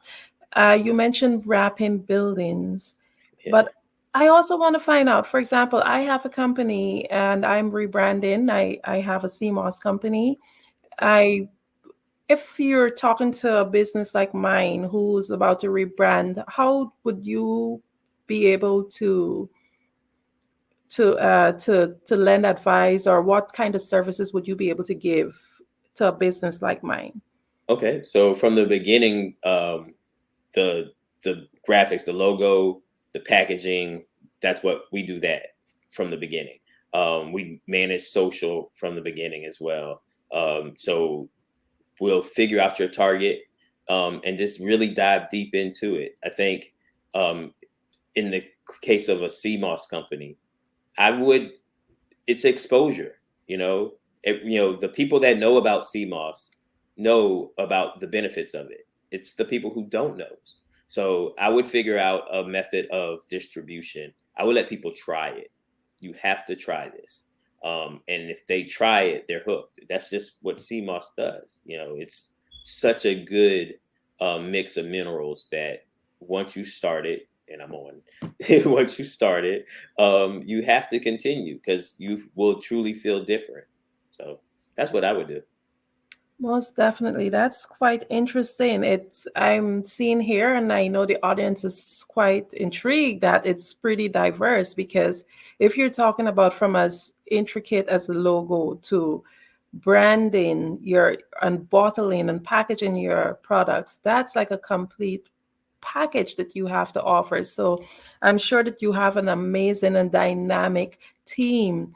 Also, I know there are many businesses out there. I don't know what your competitors are like, but just for the sake of our audience who might want to know, what makes your company more unique? Why should we come to your company? We're truly a one-stop shop. Like someone can come with an idea or a process, and if they have enough money to put behind it, we can create it from the start to beginning. It's every element of the success from product beginning to inception to exposure, we can manage. My team is very diverse, and they just dive in. So yeah, we'll figure out a way to rebrand, remarket, and exposure. It's nonstop from us. That's quite amazing. Quite amazing. So can you share with us what is maybe one of your or two of your greatest strengths as a company? Two of my greatest strengths as a company. Mm-hmm. We're able to convey the message. A lot of comms companies, which is kind of where we fall, a lot of comms companies, they can put your message out for you. But we actually construct the message. Like I said earlier, I'm part ventriloquist. We're going to create the message. We're going to show you how to put the message out. We're going to guide you through the media exposure of it and make sure the message is conveyed the right way. We manage that entire process for a lot of different companies. So it's once you catch the company's voice, then it becomes easy. Okay, I am so excited to learn more. So can you share with us, how do we find your company? How do we get in contact with you? Well, the easiest way to get in contact with me is via email. And my email, I just use rcheeseborough@gmail.com. Like I said, my company is a ghost firm. You can see our web. It's 4crescendo.com, just the number 4, crescendo.com. But yeah, the easiest way to get a hold of me is via email, rcheeseborough@gmail.com. Okay, so another question. So if I'm interested in working with your company, what is your turnaround time like in terms of we reach out? How soon are you able to get back to clients? Oh, it's no more than 24 hours. There's no hesitation when it comes on our end. My team is very diverse. They dig in. So yeah, we don't hesitate. Like, if you need us now, we're there. If you need us a month from now, we can do that too. If you need us a year from now, no problem. We'll put you on the calendar. You know, it's just kind of what we do. You know, we have long-term, short-term stuff that we attack, and then we have stuff that we drag because it takes time to really convey that message. Everyone is different. Every product is different. You know, we're lucky to have a very diverse crowd of people who want our service. So it's good.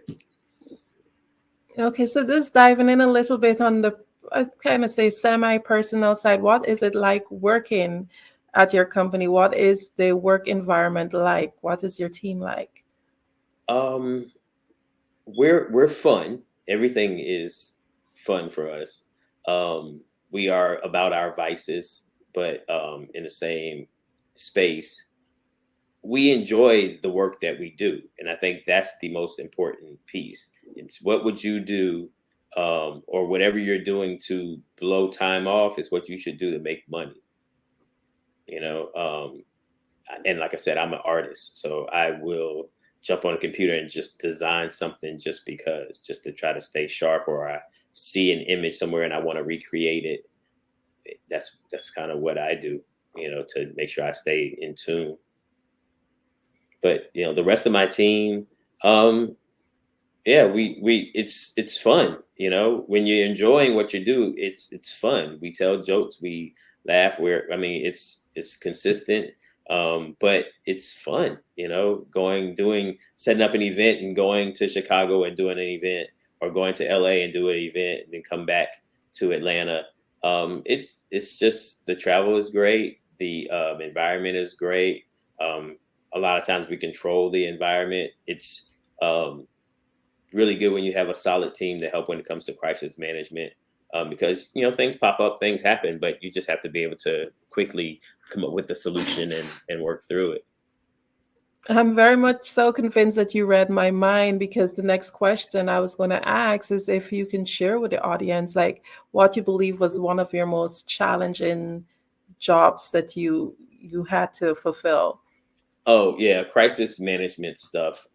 If and when something happens, I had a client who deals a lot with Russia, and you know, the climate with Russia right now, it's tough. So, you know, being able to slide in and convey the right message, and convey where the company is in space, dealing with the Russian element of their company, it's challenging, but in the same instance, you know, knowing the company first and foremost allows you to be able to, you know, create a very good message. I ghostwrite for CEOs and the C-suite across the board for different companies. So whether that's quick messaging, internal stuff, you know, on LinkedIn stuff, or speech based, we do all of that.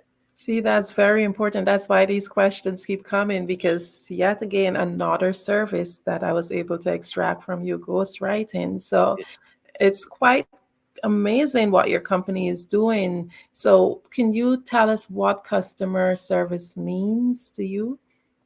It's the key. And because when you think about Black business, that's the piece there where we drop the ball a lot. To be frank, you know, we love working with Black business, but when you hear most of the time there's something, a problem, it's that we drop the ball when it comes to customer service. So I tried my best to convey it to my people, and then out from there. You know, we want to make sure you want to deliver that Chick-fil-A service. The problem is, it shouldn't be Chick-fil-A service. It should be your company's service, you know? And it should be all company service, and then to the point where it's just Black business as a whole. It's just easier being nice, you know. It's just easier having a smile on your face. I'm a bit curious as to where did this business idea generate from? For Crescendo? Yes. Well, it took off. It was forced. Crescendo has always. Elements of Crescendo have been things that I've done over the years. Like I said, I'm a graphic designer. So, you know, I've designed a logo here or a website there. Then actually a company I worked for, I was laid off because my role was housed in human resources, and I was the only non-human resource function. Cutbacks, but they became a client. And so that instantly put me in a position where I was able to, excuse me, truly work on the growth of the business itself, and then all of the different elements of the business. I'm a person where I don't say no. Now that we have this great intranet, you can find the answer to everything. You can find out how to do anything. So anytime someone comes to me and say, hey, can you? Yes, I can. And if I don't do it now, I can, and I will, and it's going to look great because I'm a creative. So I'm going to make sure the visual aspects of it work first and foremost. That's what sells me. It's seeing the product. It's seeing it. That's it. So it's how you take the time, how you look in the morning, how you put the time, energy, and effort into yourself is how you put it into your business, which is the same way you want your employees, you want your people to put their energy into the business. Don't cut the corners on your employees. Give them good stuff. They'll wear it. That exposes your brand. They'll talk about you. To their friends, to their family. The hardest thing to do is to combat someone being upset with what you've done, because they'll talk to everybody. That person who's mad, they're going to jump online, they're going to jump on Yelp, they're going to do this, they're going to tell, and they're telling everybody. And now you have to fight through that. You just lost one person you upset, killed 10 customers for you, when it could just be the other way around. You have to make sure that you're able to get people to talk good about you in public. That's what we push on to. Absolutely. So we're winding down now. I just want you to share with the audience, what is it you would like to leave them with today? Anything that what message you would have wanted to convey to them? What would you like to leave them with today? Just push your growth. Don't hesitate. And it's okay to fail. It's okay for it not to work. Just keep pushing and keep trying, because eventually it will. There isn't one inventor who came up with a product and it popped the very first time and it was great. It's very rare. So just keep pushing and look for help, and don't be afraid to ask for help. Know that help costs, but be willing to ask. And realize where the help will take you if you spend the money the right way. That's about it. I love that, because I'm an avid reader, and one of the books that I hold dearly is Think and Grow Rich, and one of the principles is actually asking for help. And I find a lot of people, they sometimes waste so much time and resources on that learning curve. So of course, definitely, I love that advice. So once again, before we go, can you tell the audience again, how can we get hold of you? Sure. My company website is forcrescendo.com. And if you want to reach me directly, the fastest way is email. It's rcheeseboro@gmail.com. So RCHEESE, B as in boy, ORO @gmail.com. Well, thank you so much. No problem at all. Love it. We appreciate having you here, and Genius is coming, and I'll see you on the other side. All right.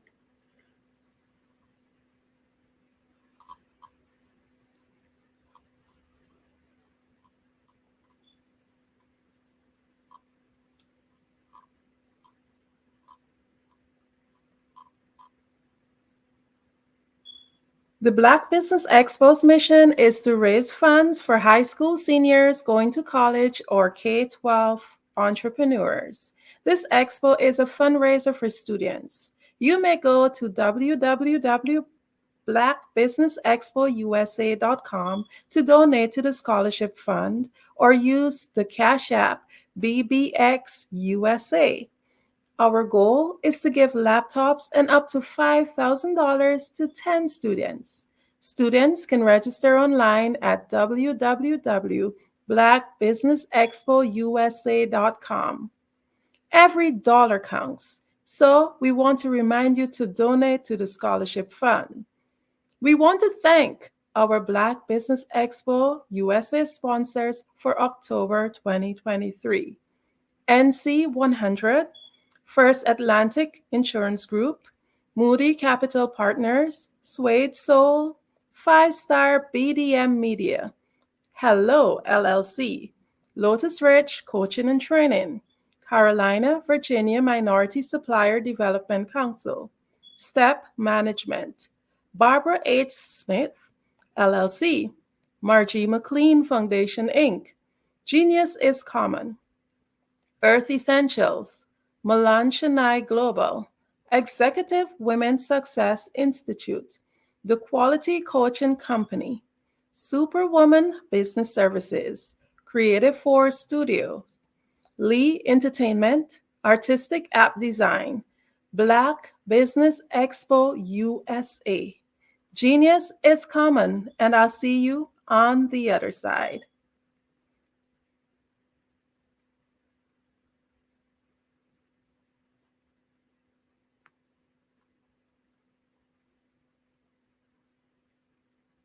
Hey guys, my name is Caden. I'm the CEO of Caden Teaches, and my genius is teaching kids about financial literacy. Throughout my financial products, such as my financial flashcards, my activity book, and my newest project, my financial bus, which I bought.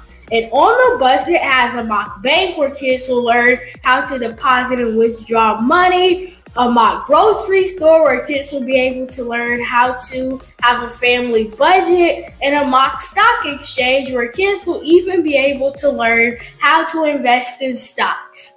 Now, I decided to start teaching kids about financial literacy because I find that most kids graduate high school without even knowing the basics about financial literacy. And I feel if I were to teach kids about financial literacy, that I would be able to help kids tap into their genius. And I actually learned about financial literacy to my dad because I would go to business meetings with him, and I would always see that they were talking about financial literacy. And at that point, I didn't understand what financial literacy was. So I took it upon myself to learn about financial literacy and teach it to kids in a way that they could understand. But I want you guys to help me help kids tap into their genius by going to my website, cadenteaches.com, and you can sew into me in my financial bus by going to my GoFundMe link. And remember, if Caden can, you can too. Because prepare for what's coming and dominate in economic winter. Stand strong and thrive by showcasing your great products and services globally through the Black Business Network and Black Business Olympics. The Black Business Network has showcased over 2,000 companies with over $7 billion in sales each year. Over 10 million attendees have viewed the rebroadcast each month. Through the Black Business Olympics, unique styles of business training and mentoring are turning students into business owners and entrepreneurial warriors who will dominate in any economy. Gain the ultimate advantage of the Black Business Olympics, 7 days of unbelievable topics and speakers speaking around the globe. Donate your time and experience to provide expertise and scholarships to students worldwide and change the world. Now, more than ever, new insights, tools, strategies, and capabilities are needed. This is your chance for a major presentation to the world. Fill out the form and join the more than 2,000 speakers who have presented to over 200 countries. Join the Black Business Network streaming live into the Metaverse, STEM City, Black Multiverse Enterprises, Hulu, Amazon, YouTube, iHeartRadio, Apple, Facebook, LinkedIn, Pod TV, IBM TV, Spotify, and Google Podcasts. Sign up today. Spaces are limited, and we will see you there.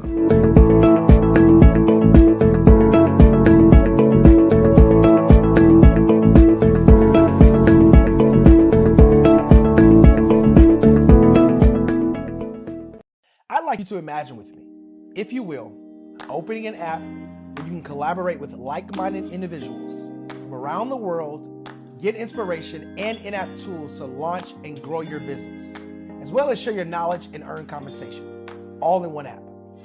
Well, the name of that app is Truso, short for Truly Social. Hi, I'm Matthew Newman, the founder and CEO of Truso. A new concept in social media, Truso is designed from the ground up to be a platform that's both social and empowering for all its users. How exactly do we do that? I'm glad you asked. First, Truso brings the world together via video. Psychologists assert that video provides a significantly more effective connection than audio only. When you enter a community on Truso, you're face to face. Second, on Truso, you don't have to have 1 million followers to monetize. Our business model allows all hosts and moderators to monetize, no matter the size of your following, by 1, producing fee-based content, and 2, inviting others to join the platform as subscribers. Even more, Truso has an in-app resource library with over 100 free resources, forms, and documents to help you build your brand and grow your business. Third, Truso is inclusive. The deaf and hard of hearing communities make up 360 million people worldwide.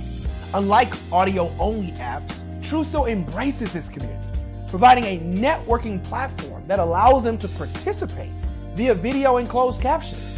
We even have a deaf and hard of hearing foundation in the works as well. Fourth, Truso is both social and safe. We refer to Truso as a virtual extension of the beauty shop, barbershop, and brainchild of the community. A place where there's laughter, along with wisdom, growth-oriented conversation, and genuine connections in a safe space. Truso even has proprietary security to ensure we maintain a safe environment for everyone. Where are we at now? Truso is live, y'all. We've launched in beta, and we're acquiring users daily. We have an incredible development and marketing team, plus amazing celebrity influencers at the table, helping us spread the word around the globe, beginning within the African diaspora and beyond by creating a safe space for growth, connection, and collaboration. We're truly excited about Truso. We've created something special for which there is a global market. And we invite you to embark on this journey with us as a shareholder. The future for Truso is truly bright. Join us and let's go there together.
Dr. Eric Kelly III and a host of phenomenal speakers from all around the globe for this 7-day virtual event that you don't want to miss. The mission of the Black Business Expo is to raise scholarship money from kids all the way from high school, all the way from college. The Black Business Olympics is one of the largest Black business showcases in the world. It is an opportunity for businesses and companies to showcase their businesses globally. we are going to be giving away laptops up to $5,000 away to students. Again, I'm Olivia Appleberry, the founder of 2 Cents Finance and one of the speakers for the expo. I am so excited to see you there. For more info, go to www.blackbusinessexpousa.com or call 919-308-9090 and hope to see you there.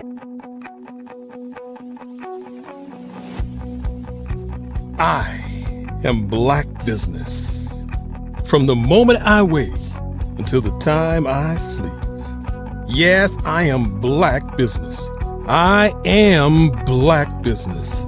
Tell me, are you Black business? I am Black business. Do you support Black businesses? Listen, I support Black business because I am Black business. Black Business Expo, one of the largest business showcases in the history of Black business in the world. The world! Sign up today at www.blackbusinessexpousa.com or call 919-308-9090. I am Black business. I am Black business. From the moment I wake until the time I sleep, I am Black business. I am Black business. Are you Black business? I am Black business. Do you support Black businesses? I support Black business because I am Black business. Black Business Expo, one of the largest business showcases in the history of Black America in North Carolina. Sign up today at www.blackbusinessexpousa.com or call 919-380-9090. I am Black business. I am Black business. From the moment I wake until the time I sleep, I am Black business. I am Black business. Are you Black business? I am Black business. Do you support Black businesses? I support Black business because I am Black business. Black Business Expo, one of the largest business showcases in the history of Black America in North Carolina. Sign up today at www.blackbusinessexpousa.com or call 919-380-9090. I am Black business. I am Black business. From the moment I wake until the time I sleep, I am Black business. I am Black business. Are you Black business? I am Black business. Do you support Black businesses? I support Black business because I am Black business. Black Business Expo, one of the largest business showcases in the history of Black America in North Carolina. Sign up today. How many times have you been asked to help someone you didn't even know, a student, a business entrepreneur? Or did you ever even ask, where did they end up? That business, that friend, that entrepreneur. Well, just maybe they ended up in a gang, bankrupt, homeless, or worse, dead. Maybe they turned to crime, drugs, and alcohol. Did you ever wonder? Did you destroy their dream, or was your life always so easy? At the Black Business Olympics, we started a movement to help students complete, give them hope and foster success. Help them to leave their dreams of providing laptops, computers, and up to $5,000 in scholarship funds. Today, we ask you to help a student, a business owner, or an entrepreneur to realize their dreams by sponsoring them, supporting them, and buying from them. Consider this. With $1.6 trillion in our Black community, we only ask for a small donation for our students, our businesses, and our entrepreneurs. And you can change a life today. So I ask you, what are you going to do? Sit on the sideline and watch our students in high school be leaving, miss out on their dreams from lack of resources? Or are you going to donate to the movement and change their future and yours as well? Give us a call today at 919-308-9090. Change their life by investing with action to the Black Business Olympic Fund. The Black Business Olympics, one of the largest business showcases of Black business in the history of the world.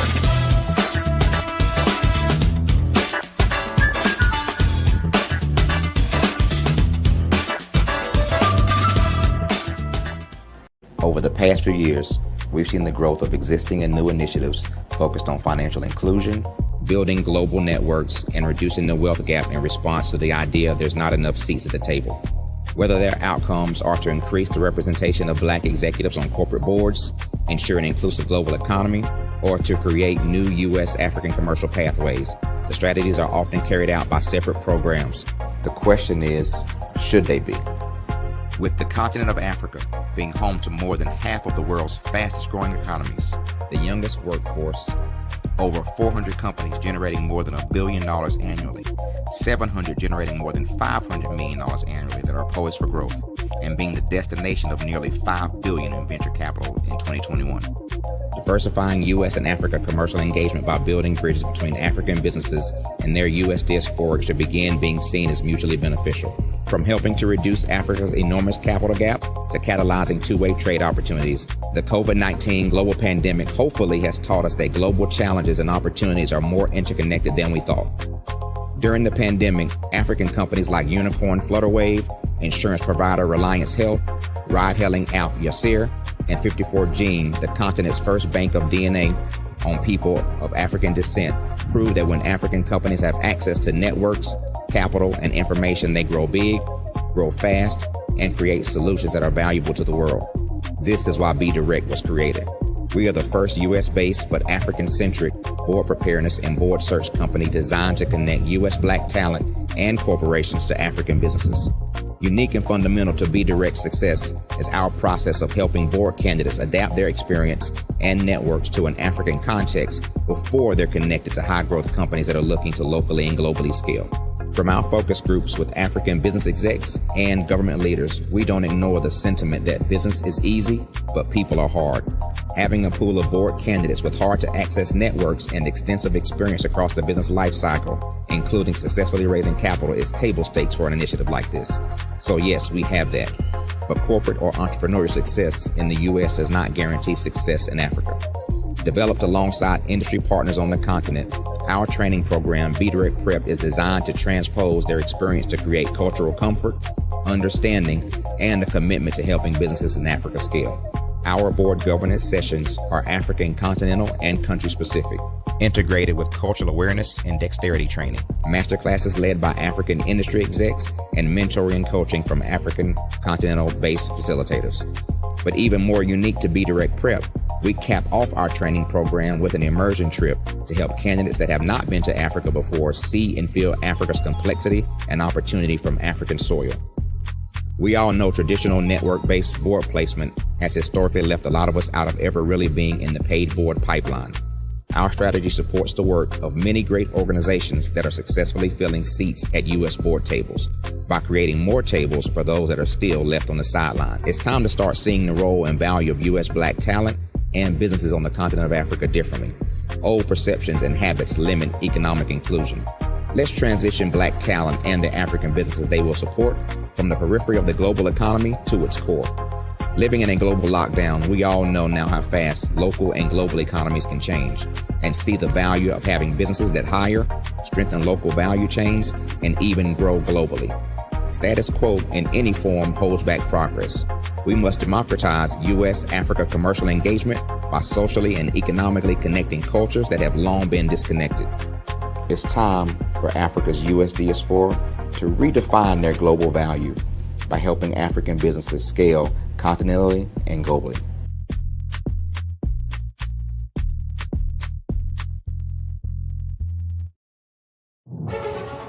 In the heart of America, there are dreams waiting to be realized. Dreams of owning a home, creating a haven for families, and building a future. Yet, there are 13 million mortgage-ready home buyers and nearly 20 million renter households who have the credit and income to qualify for a mortgage but remain left out of the home buying process. These potential home buyers are in urban and rural America, where dreams should flourish. The big banks, the giants of finance, have all exited the mortgage lending business, decreasing their lending footprints across America. They are no longer present and active in these communities. Instead of offering opportunities for home ownership, some of these banks have chosen a different path. They have decided to become mega landlords. They have chosen to invest billions of dollars in rental homes, leaving potential home buyers with fewer options and stuck in a cycle of renting without the chance to build equity and create a legacy for their families. Here is the shocking truth. A report issued by the Home Ownership Council of America revealed that if lenders were to step forward and serve this underserved market, they could conservatively increase their loan volume by $1.5 trillion. $1.5 trillion. This is a $1 trillion business opportunity, ripe for the taking.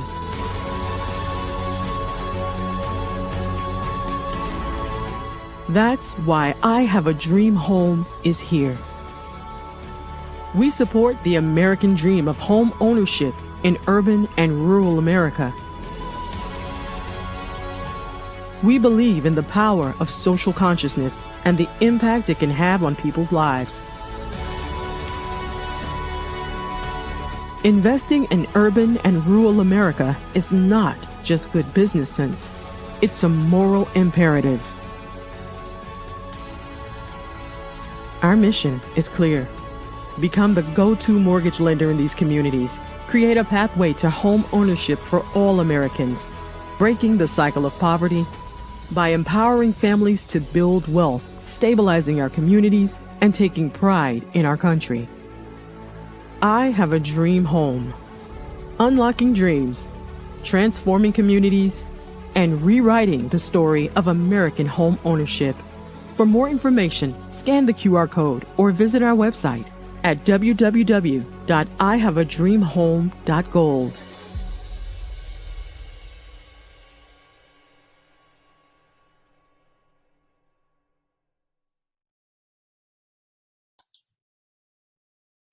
Hi, I'm Barbara Smith. Genius is. I am a child of the Most High God. He has gifted me in ways that I could not even imagine and didn't know.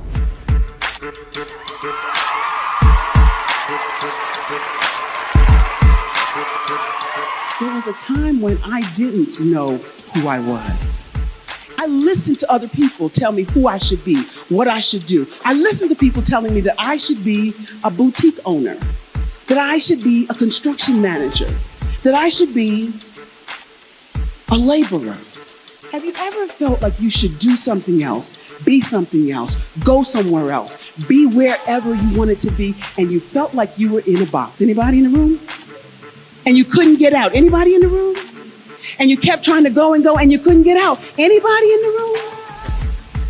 But let me tell you, you need to rock the box. Rock the box.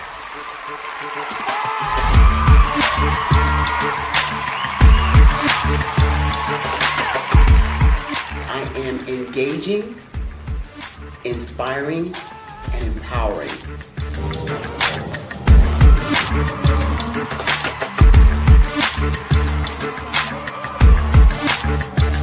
I would give you everything I know. Just by touching you, if I could, by osmosis, give you every single thing I've learned, I've gone through, I know I would. We know that's not possible, but as it is possible, I love to share information with people. Some of you out there, people have told you that you can't be, you can't have, you can't do. But I will tell you, like Kingston said, you can, you must, and you will. If it's to be, it's going to be me. You got to say it. If it's to be, it's going to be. If it's to be, it's going to be. If it's to be, it's going to be.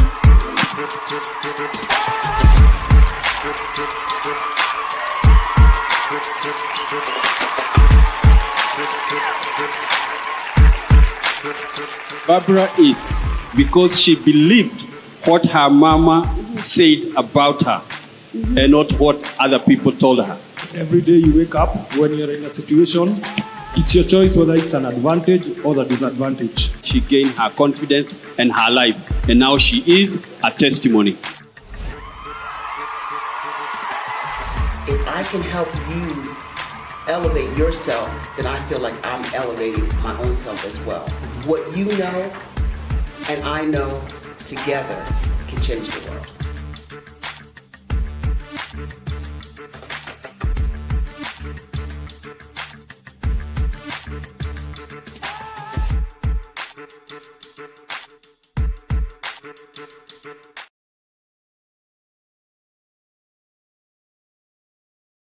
I'd like you to imagine with me, if you will, opening an app where you can collaborate with like-minded individuals from around the world, get inspiration and in-app tools to launch and grow your business, as well as share your knowledge and earn compensation, all in one app. Well, the name of that app is Truso, short for Truly Social. Hi, I'm Matthew Newman, the founder and CEO of Truso, a new concept in social media. Truso is designed from the ground up to be a platform that's both social and empowering for all its users. How exactly do we do that? I'm glad you asked. First, Truso brings the world together via video. Psychologists assert that video provides a significantly more effective connection than audio only. When you enter a community on Truso, you're face to face. Second, on Truso, you don't have to have 1 million followers to monetize. Our business model allows all hosts and moderators to monetize, no matter the size of your following, by 1, producing fee-based content, and 2, inviting others to join the platform as subscribers. Even more, Truso has an in-app resource library with over 100 free resources, forms, and documents to help you build your brand and grow your business. Third, Truso is inclusive. The deaf and hard of hearing communities make up 360 million people worldwide. Unlike audio-only apps, Truso embraces this community, providing a networking platform that allows them to participate via video and closed captioning. We even have a deaf and hard of hearing foundation in the works as well. Fourth, Truso is both social and safe. We refer to Truso as a virtual extension of the beauty shop, barbershop, and brainchild of the community. A place where there's laughter, along with wisdom, growth-oriented conversation, and genuine connections in a safe space. Truso even has proprietary security to ensure we maintain a safe environment for everyone. Where are we at now? Truso is live, y'all. We've launched in beta, and we're acquiring users daily. We have an incredible development and marketing team, plus amazing celebrity influencers at the table, helping us spread the word around the globe, beginning within the African diaspora and beyond by creating a safe space for growth, connection, and collaboration. We're truly excited about Truso. We've created something special, for which there is a global market. And we invite you to embark on this journey with us as a shareholder. The future for Truso is truly bright. Join us and let's go there together.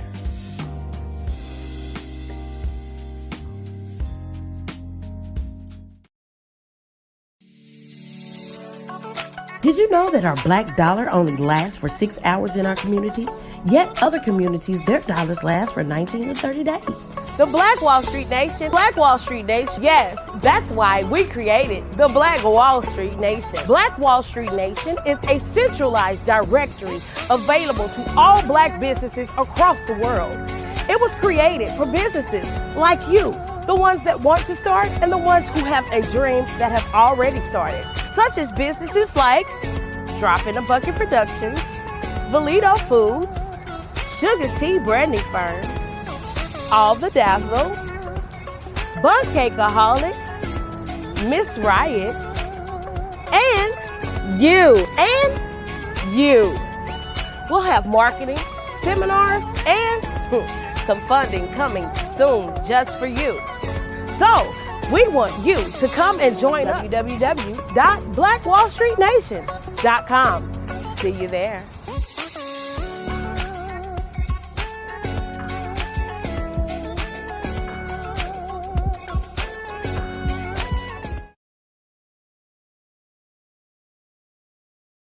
I was born in a little village on the island of Haiti. Many deadly diseases pounded me. It is as if they were on a mission to end my existence on this earth. I refused to give up. In 1983, I left Haiti and came to the United States of America. And I came with $5, 2 shirts. I didn't speak in English. I came to Atlanta. I got a job. I was a doorman. I was a doorman with a dream. What I used to do, I used to come on stage. I'd rehearse this moment that I'm standing in front of you. That's the power of a dream. Maybe today is the day you begin acting as if you already have it. And then step out with full force. Take a risk. No condition is permanent. Don't let your situation distract you. You are chosen. You are called. You are born for a purpose in this life.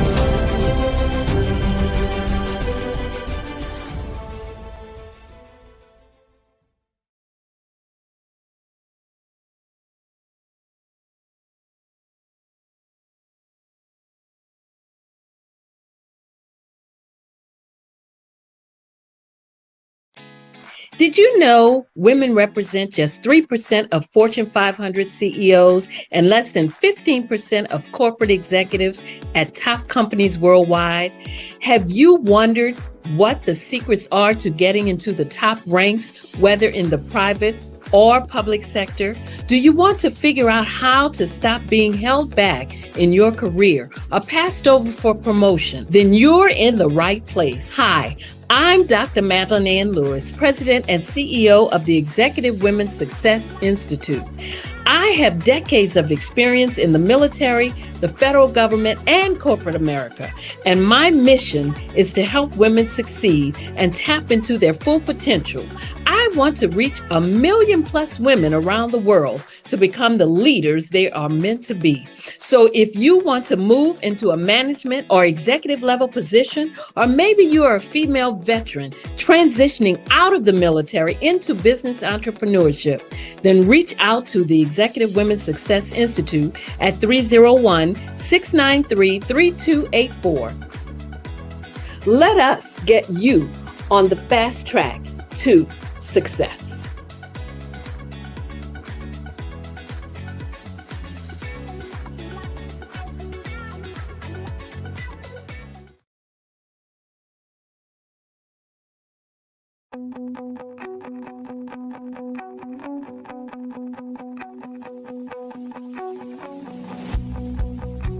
I am Black Business. From the moment I wake until the time I sleep. Yes, I am Black business.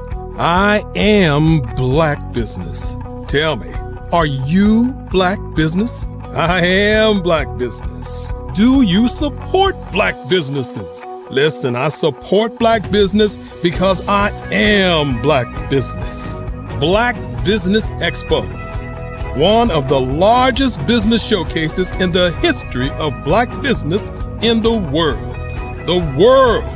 Sign up today at www.blackbusinessexpousa.com or call 919-308-9090. I am Black business.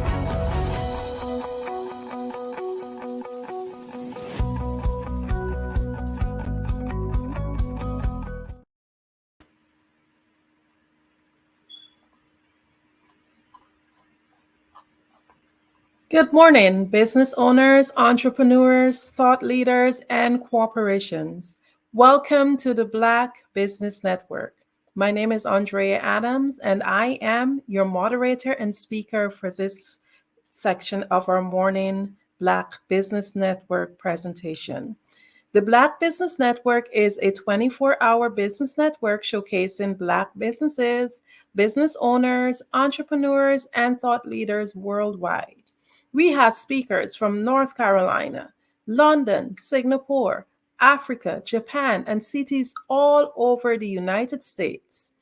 The Black Business Network is a global community sharing its business knowledge to empower, inspire, and educate businesses about business. Before I go into my keynote speech, just let me share a little bit about me. I am a life coach, ICF certified communication, relationship, and mindset coach. One of my passions are working with children and helping them to be able to develop the art of public speaking. Some things that I love doing are skydiving, scuba diving, horseback riding, coasters, motorbikes, gormandizing, big city lights. I just love a great adventure. Also, I love to read, and I'm the founder of Keg Book Club and Keg Tweens and Keg Kids. Keg just means to read for knowledge, empowerment, and growth. I was honored and privileged to be able to be trained by Les Brown with his Power Voice program, and I was able to be mentored by John Tallarico. I was able to be mentored to think into results, and I used that training through role modeling and self-expression to empower youths to develop their speaking skills, assess their inner self-talk, change their mindset, and transform their lives. So, let me go straight into thinking into results and understanding what our thoughts are and how potent our thoughts are. Are you aware that your thoughts are the most potent form of energy? Yes, indeed. Just think about lightning and all of the great wonders of the world and how powerful they are. Yet, it has been proven that our thoughts are the most potent form of energy. But what exactly is energy? Energy has a wide capacity of meaning, so it's dependent on its concept. But one of the broadest and most simple definitions that I came across is called usable power. Energy has many forms, but greatly it cannot be created or destroyed. So let's try to understand this power that we have. We possess this potent power called energy. And just to get a better understanding about it, I'll tell you about our mind. Your mind is a center of divine creation. The center is responsible for whatever results that you are having now in your life. So, before I go on further, I will ask a question. I want you to think about this. Where is your mind located? I know many of you listening in here, the first thing you would think about is your brain. Most people automatically say that. However, the brain is part of your physical body, and the mind is the tool that we use to operate the physical body. You may be wondering, hey, as a business owner, why is it important, even as an individual, for me to understand all of this? Because where you are in your business, wherever you are in your life, it's all based on your creation, based on your ability to create the life that you want. So whatever it is that you're experiencing now, you create it. So if you can better understand your mind, then you can better create the optimum life that you want to live. So moving forward, our mind is energy. The mind is used to think. The brain is the transmitter. The mind cannot be physically touched because, again, it's energy. However, in order to understand how the mind works, I want to paint a picture.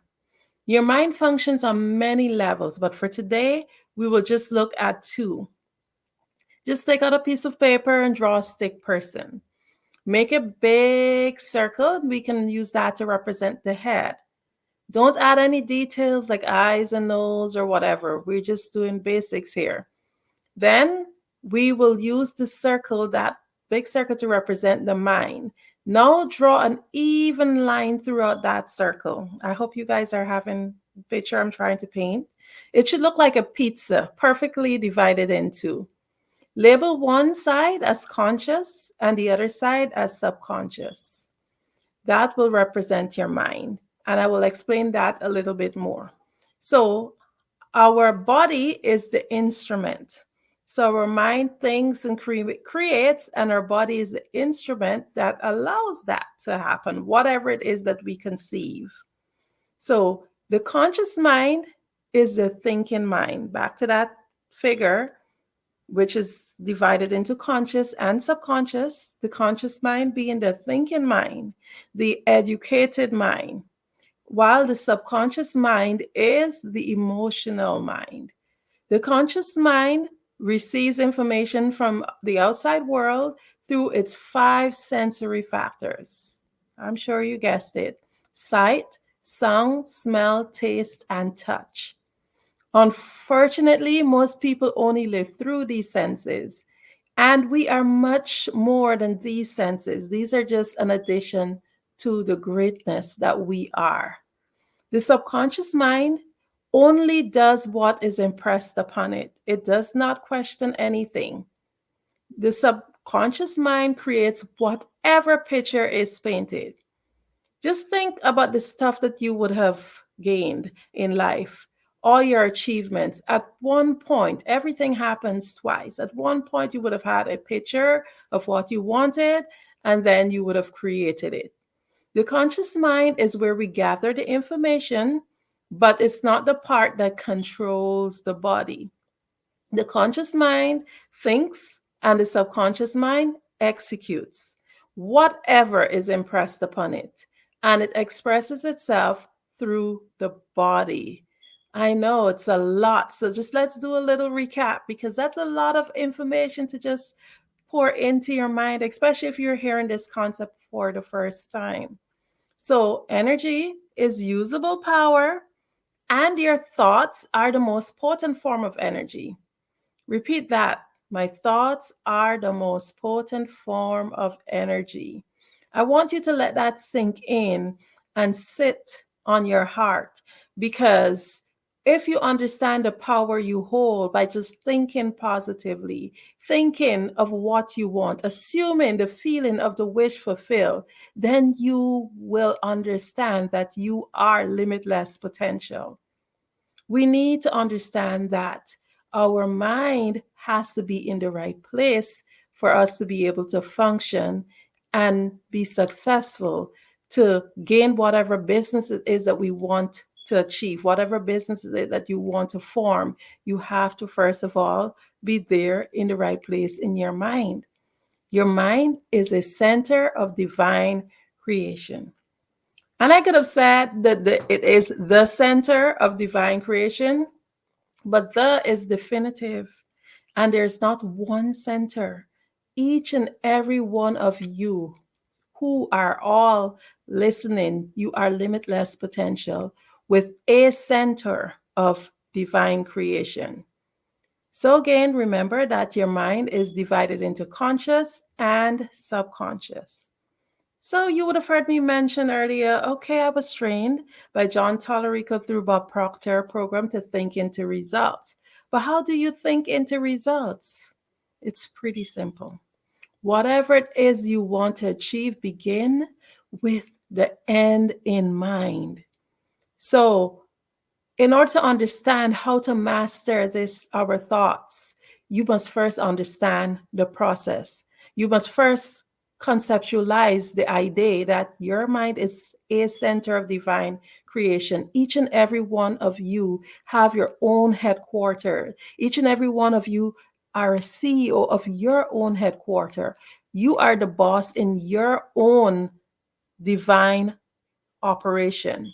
Like an organization, we are constantly creating every day, every moment. Whether you are conscious of it or not, you are creating. You're thinking about what you want to do next week, next month, next year. What do you plan to do in order to achieve these things? Some of us are more detailed and we write it down and we're more articulate, while others just let it happen. But it's important to not just let it happen, because it is said that if you don't know where you're going, any road will take you there. And you don't want that. You want to be in charge. So as the CEO of this divine operation, of this headquarter, you must take charge and master your thoughts. So how do we create? We create by assuming the feeling of the wish fulfilled.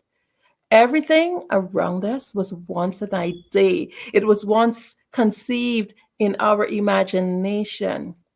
So just to expand on that a little bit, let's just do a little exercise. Like, think of the color of your front door. The first thing that happens is that you don't think of it if it's red as in R-E-D. R-E-D does not come up in your mind. The spelling of the word does not come up in your mind. What comes up is a picture. So we think in pictures. So we create our movies in our mind of what we want. We create that movie. Also, our memories are like pictures. They're like a movie. We rewind.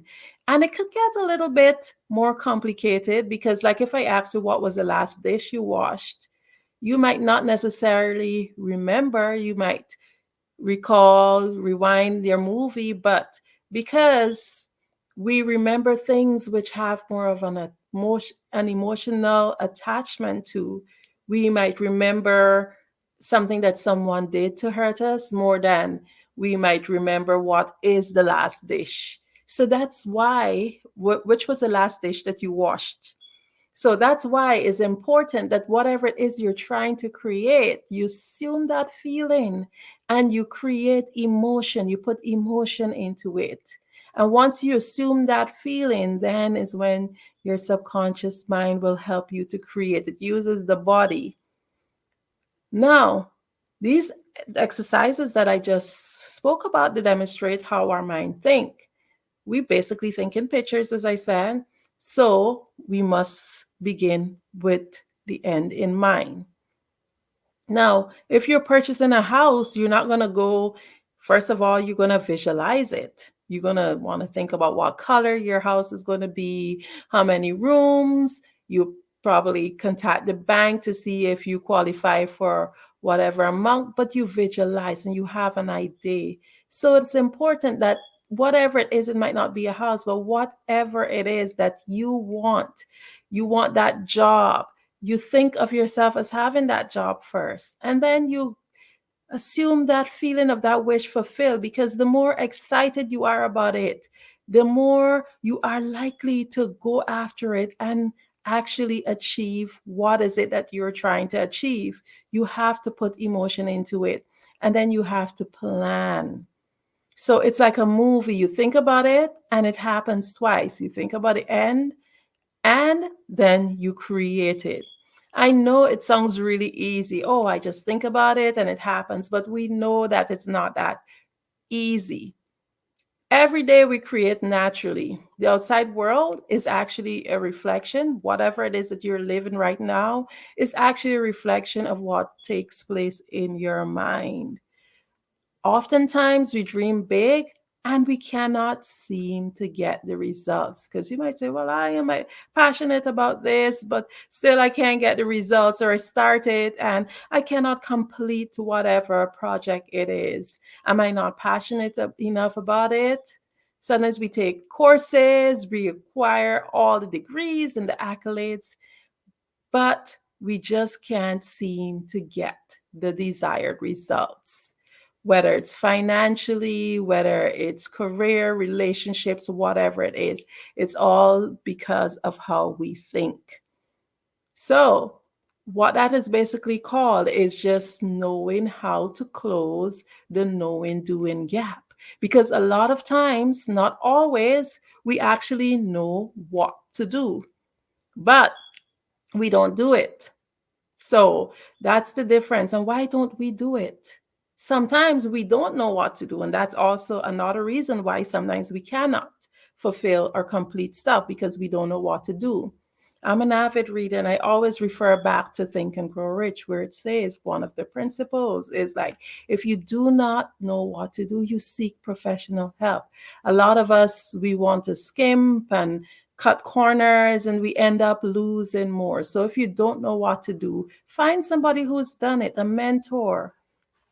Get yourself a coach or a professional who will be able to help you close that gap.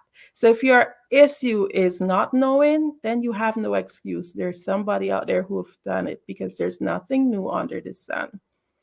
So say we do know, but you still can't get the results. So why is it so hard?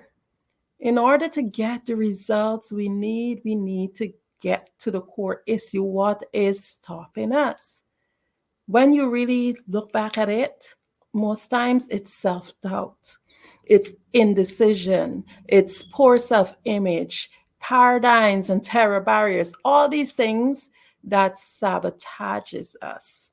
So indecision causes disintegration, and I'm sure many of you would have heard that. It's just a basic law of the universe. You either have to create or disintegrate.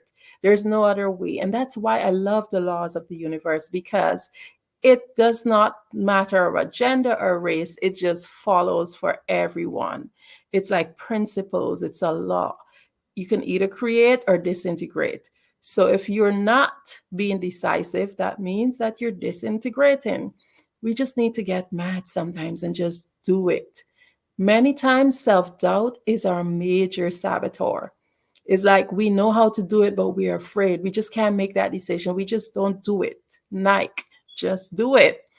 So again, as I said, if you don't know what to do, you find people and resources who will be able to help you. If you know what to do, don't doubt yourself, just do it. Then another big thing is poor self-image. What is the story of yourself that you have told yourself? In order to get the results we seek, we have to accept ourselves. Many of us have not accepted ourselves. We are so hard on ourselves with mistakes that we would have made. We are ashamed of decisions that we would have made, not realizing that everybody have their own burdens that they live with. The only reason why it is so much for you is because you have focused on it. They say wherever focus go, energy flows. Wherever you focus, that's what becomes big. So you can't focus your energy on stuff that are negative, because then it will turn into a big sore. And when you really ask yourself sometimes things that you remember that were so bad, you might ask someone, they were like, oh no, that was nothing. So stop being so hard on yourself. Stop living from a victim perspective. That is one of the main saboteurs of not being able to see your results. The poor me syndrome. The self-image of you is how you perceive yourself, and it builds up and it gets worse because we magnify these stories. And you know, for example, it might have been something small and we make it into a much bigger thing. Or like, it was so embarrassing. Everybody that was there, mind you, it was 2 or 3 persons. So anybody listening might think, oh my goodness, it was an entire village or a stadium. No, we caused this on ourselves. So self-image should be positive. Forgive yourself. Get rid of those garbage thoughts, those negative thinking. Okay? So, next thing that we have is terror barriers. Terror barriers are basically challenges based on our unconscious fears. A lot of it often erupts when we're working towards our goal and our vision. And it's really an illusion. Every fiber of our being wants to turn back and throw in the towel. How many times we have unfinished projects? That's because we have this great idea and we assume the feeling of the wish fulfilled and we go after it. We're going after it. And then all of a sudden, we have this thought that comes in, oh, I can't do this because of that reason or this reason. Or something happens and you go, oh, this is a sign. Maybe I shouldn't have done this. No, you have to push through. Terror barriers are illusions. Normally, our subconscious mind is just always working on ways to keep us safe and out of potential harm. So it's natural. It's a good thing, but yet it can work against us. So we have to master our thoughts and learn the art of overcoming these things.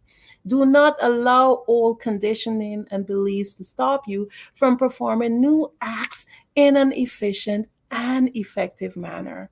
Terror barrier is basically that feeling of anxiety, that thing that we get in our stomach whenever we're about to start something new.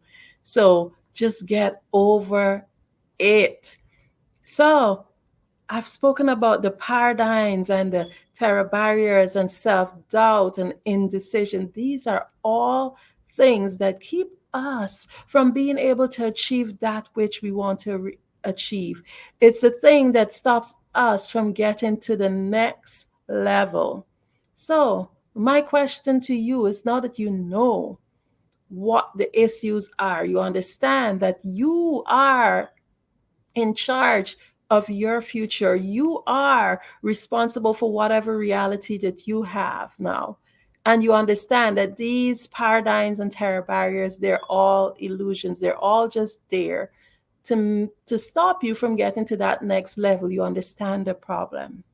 So my encouragement to you is to step forward and ensure that you just overcome it, kick them out. Remember, the only way to see the labels on the box is to be on the outside of the box. Do not put yourself in a box.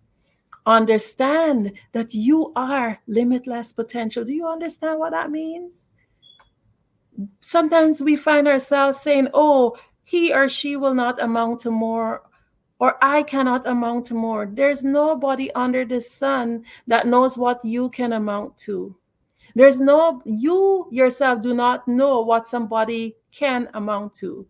You might be able to make a guess, maybe based on the life that they're living, but people change, people get breakthroughs. So you should never judge anyone, including yourself. Understand that you are limitless potential. Use this information to change the way that you think.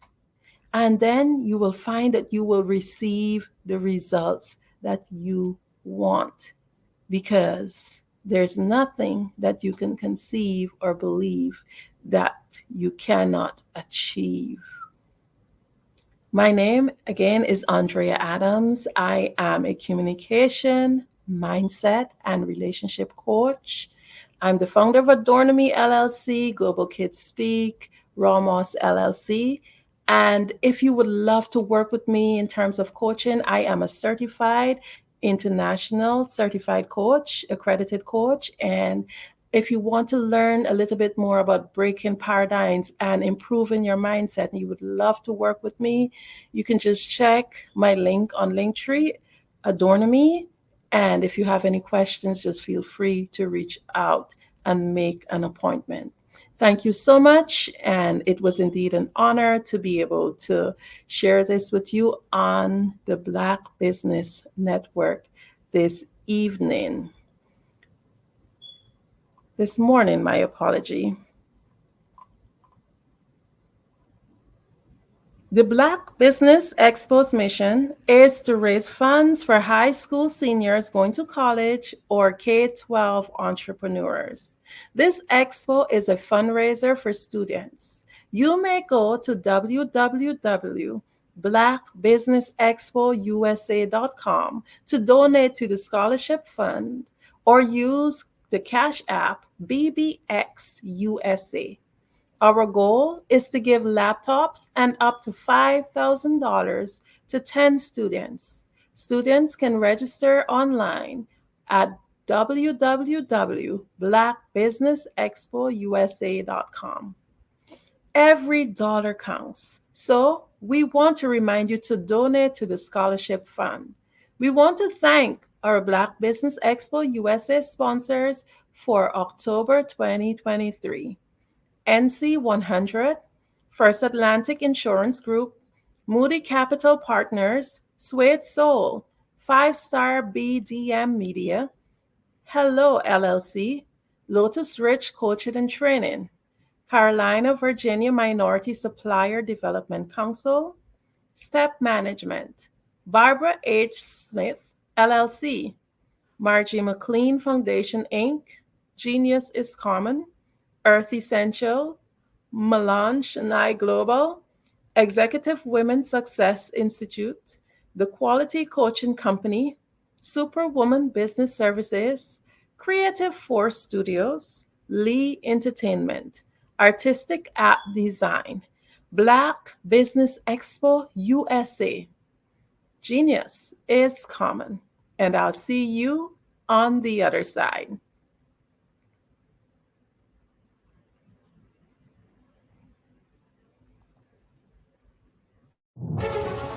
In the heart of America, there are dreams waiting to be realized. Dreams of owning a home, creating a haven for families, and building a future.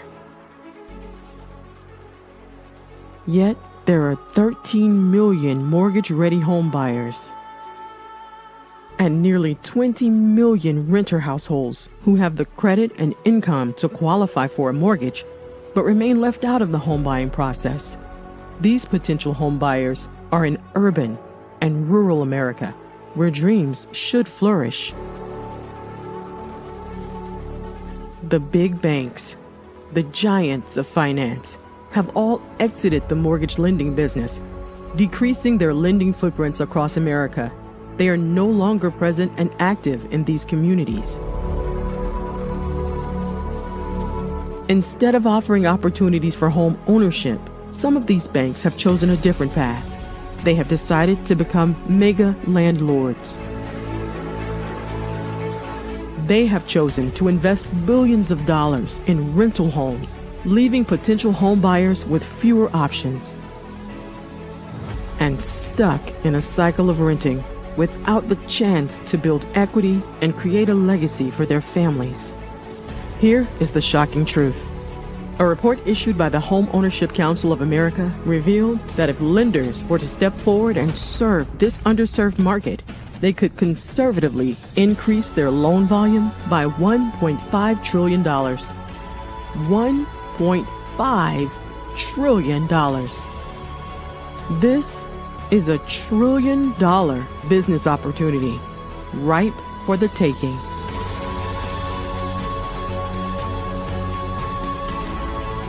That's why I Have a Dream Home is here. We support the American dream of home ownership in urban and rural America. We believe in the power of social consciousness and the impact it can have on people's lives. Investing in urban and rural America is not just good business sense. It's a moral imperative. Our mission is clear. Become the go-to mortgage lender in these communities. Create a pathway to home ownership for all Americans. Breaking the cycle of poverty by empowering families to build wealth, stabilizing our communities, and taking pride in our country. I Have a Dream Home. Unlocking dreams, transforming communities, and rewriting the story of American home ownership. For more information, scan the QR code or visit our website at www.ihaveadreamhome.gold.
Dr. Eric Kelly III and a host of phenomenal speakers from all around the globe for this 7-day virtual event that you don't want to miss. The mission of the Black Business Expo is to raise scholarship money from kids all the way from high school, all the way from college. The Black Business Olympics is one of the largest Black business showcases in the world. It is an opportunity for businesses and companies to showcase their businesses globally. We are going to be giving away laptops up to $5,000 away to students. Again, I'm Olivia Appleberry, the founder of 2 Cents Finance and one of the speakers for the expo. I am so excited to see you there. For more info, go to www.blackbusinessexpousa.com or call 919-308-9090 and hope to see you there.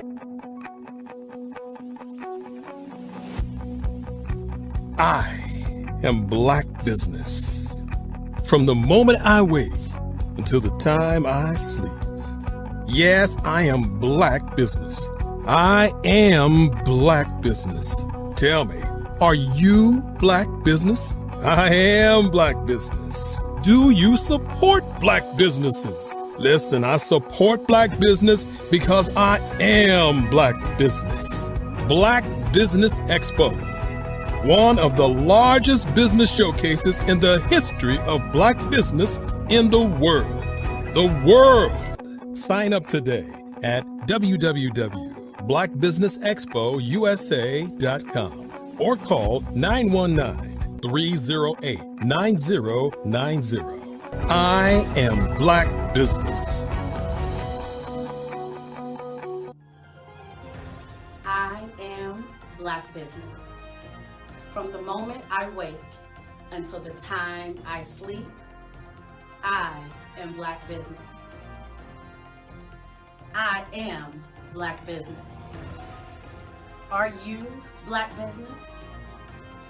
I am Black business. Do you support Black businesses? I support Black business because I am Black business. Black Business Expo, one of the largest business showcases in the history of Black America in North Carolina.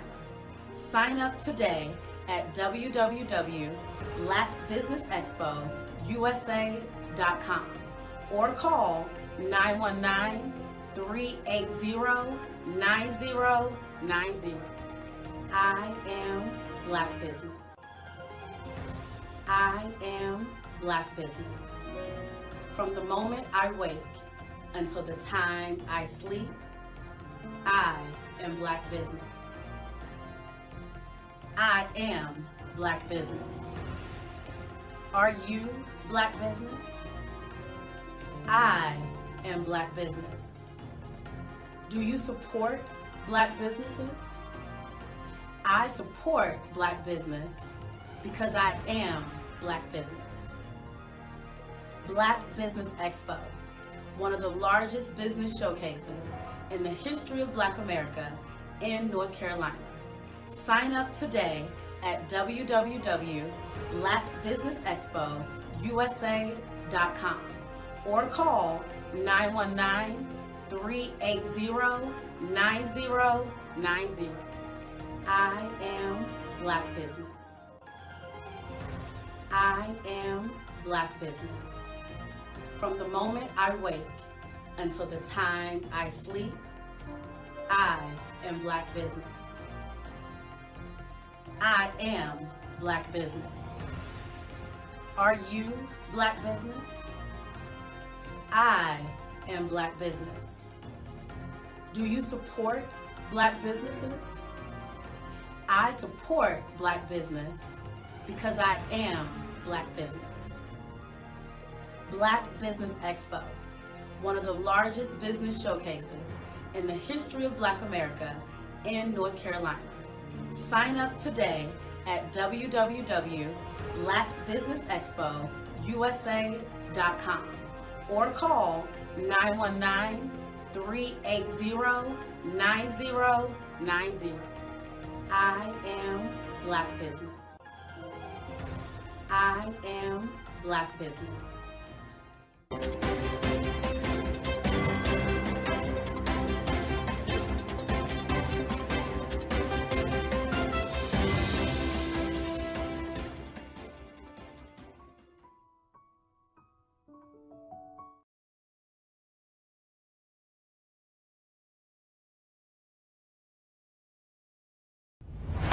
Social media is evolving. It's more vibrant, more colorful, more energetic, and so are you. It's not just photos anymore. It's video, it's audio, it's subscriptions. And now there's Fanbase, a new monetized social network. Fanbase delivers the complete native app experience with full content monetization for every user. No algorithms that shadow ban your engagement or growth, and no ads. Follow anyone for free and subscribe directly to your favorite creators for $4.99 a month. Plus, show some love by tipping on any post. Also, make a Fanbase page and monetize your content the same way. Finally, connect with your followers by posting the amazing content you already create. And now, get paid for it. It's time to energize and monetize. Because everyone's a fan of something, and everyone has a fan base.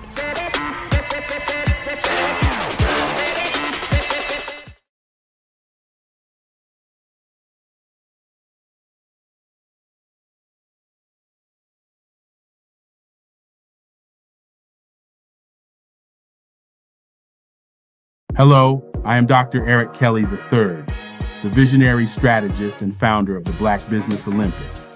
I invite you to showcase your Black-owned businesses on the Black Business Network global stage. The Black Business Olympics is a global Black Business Network platform that propels Black-owned businesses into the international spotlight. By showcasing your business on the Black Business Olympics platform, you can reach a worldwide audience of potential customers, partners, and investors. You can also establish yourself as a thought leader and expert in your field, attract lucrative partnerships, and more speaking engagements. In addition, the Black Business Olympics platform provides a valuable opportunity to connect and collaborate with like-minded entrepreneurs and business professionals from around the world. This can lead to new business opportunities, ideas, and relationships. Finally, by sharing your story and expertise on the Black Business Olympics platform, you can inspire and empower others. This is a powerful way to make a positive impact on the world and leave a lasting legacy. If you are a Black-owned business owner, I encourage you to seize the opportunity to showcase your business on the Black Business Olympics platform. It is a once-in-a-lifetime opportunity to make an indelible mark on the world. Be one of the 1,000 visionary entrepreneurs who are changing students' lives, shaping industries, and leaving an unforgettable legacy for their families. Unleash your voice on our global stage and watch your business thrive. Black Business Olympics is one of the largest black business showcases in the history of black business in the world. Yes, the entire world. Just give me a call today at 919-308-9090.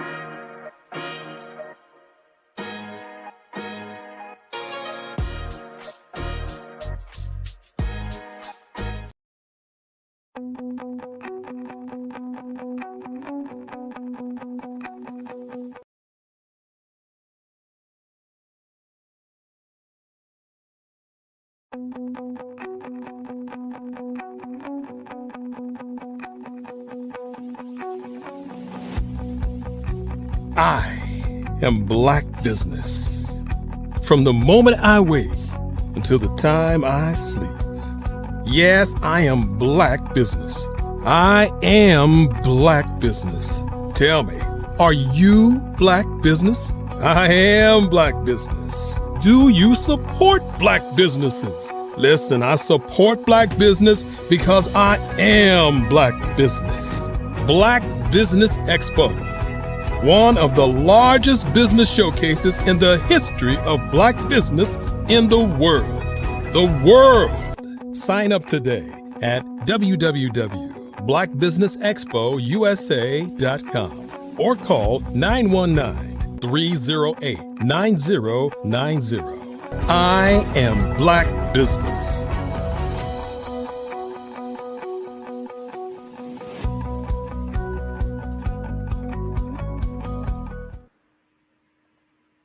Good morning, business owners, entrepreneurs, thought leaders, and corporations. Welcome to the Black Business Network. My name is Andrea Adams, and I am your business moderator for this morning on the Black Business Network. The Black Business Network is a 24-hour business network showcasing Black businesses, business owners, entrepreneurs, and thought leaders worldwide.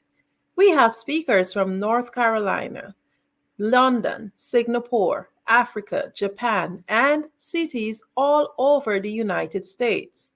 The Black Business Network is a global community sharing its business knowledge to empower, inspire, and educate businesses about business. I am honored to present to you our next speaker for this morning, Merrill Holloway.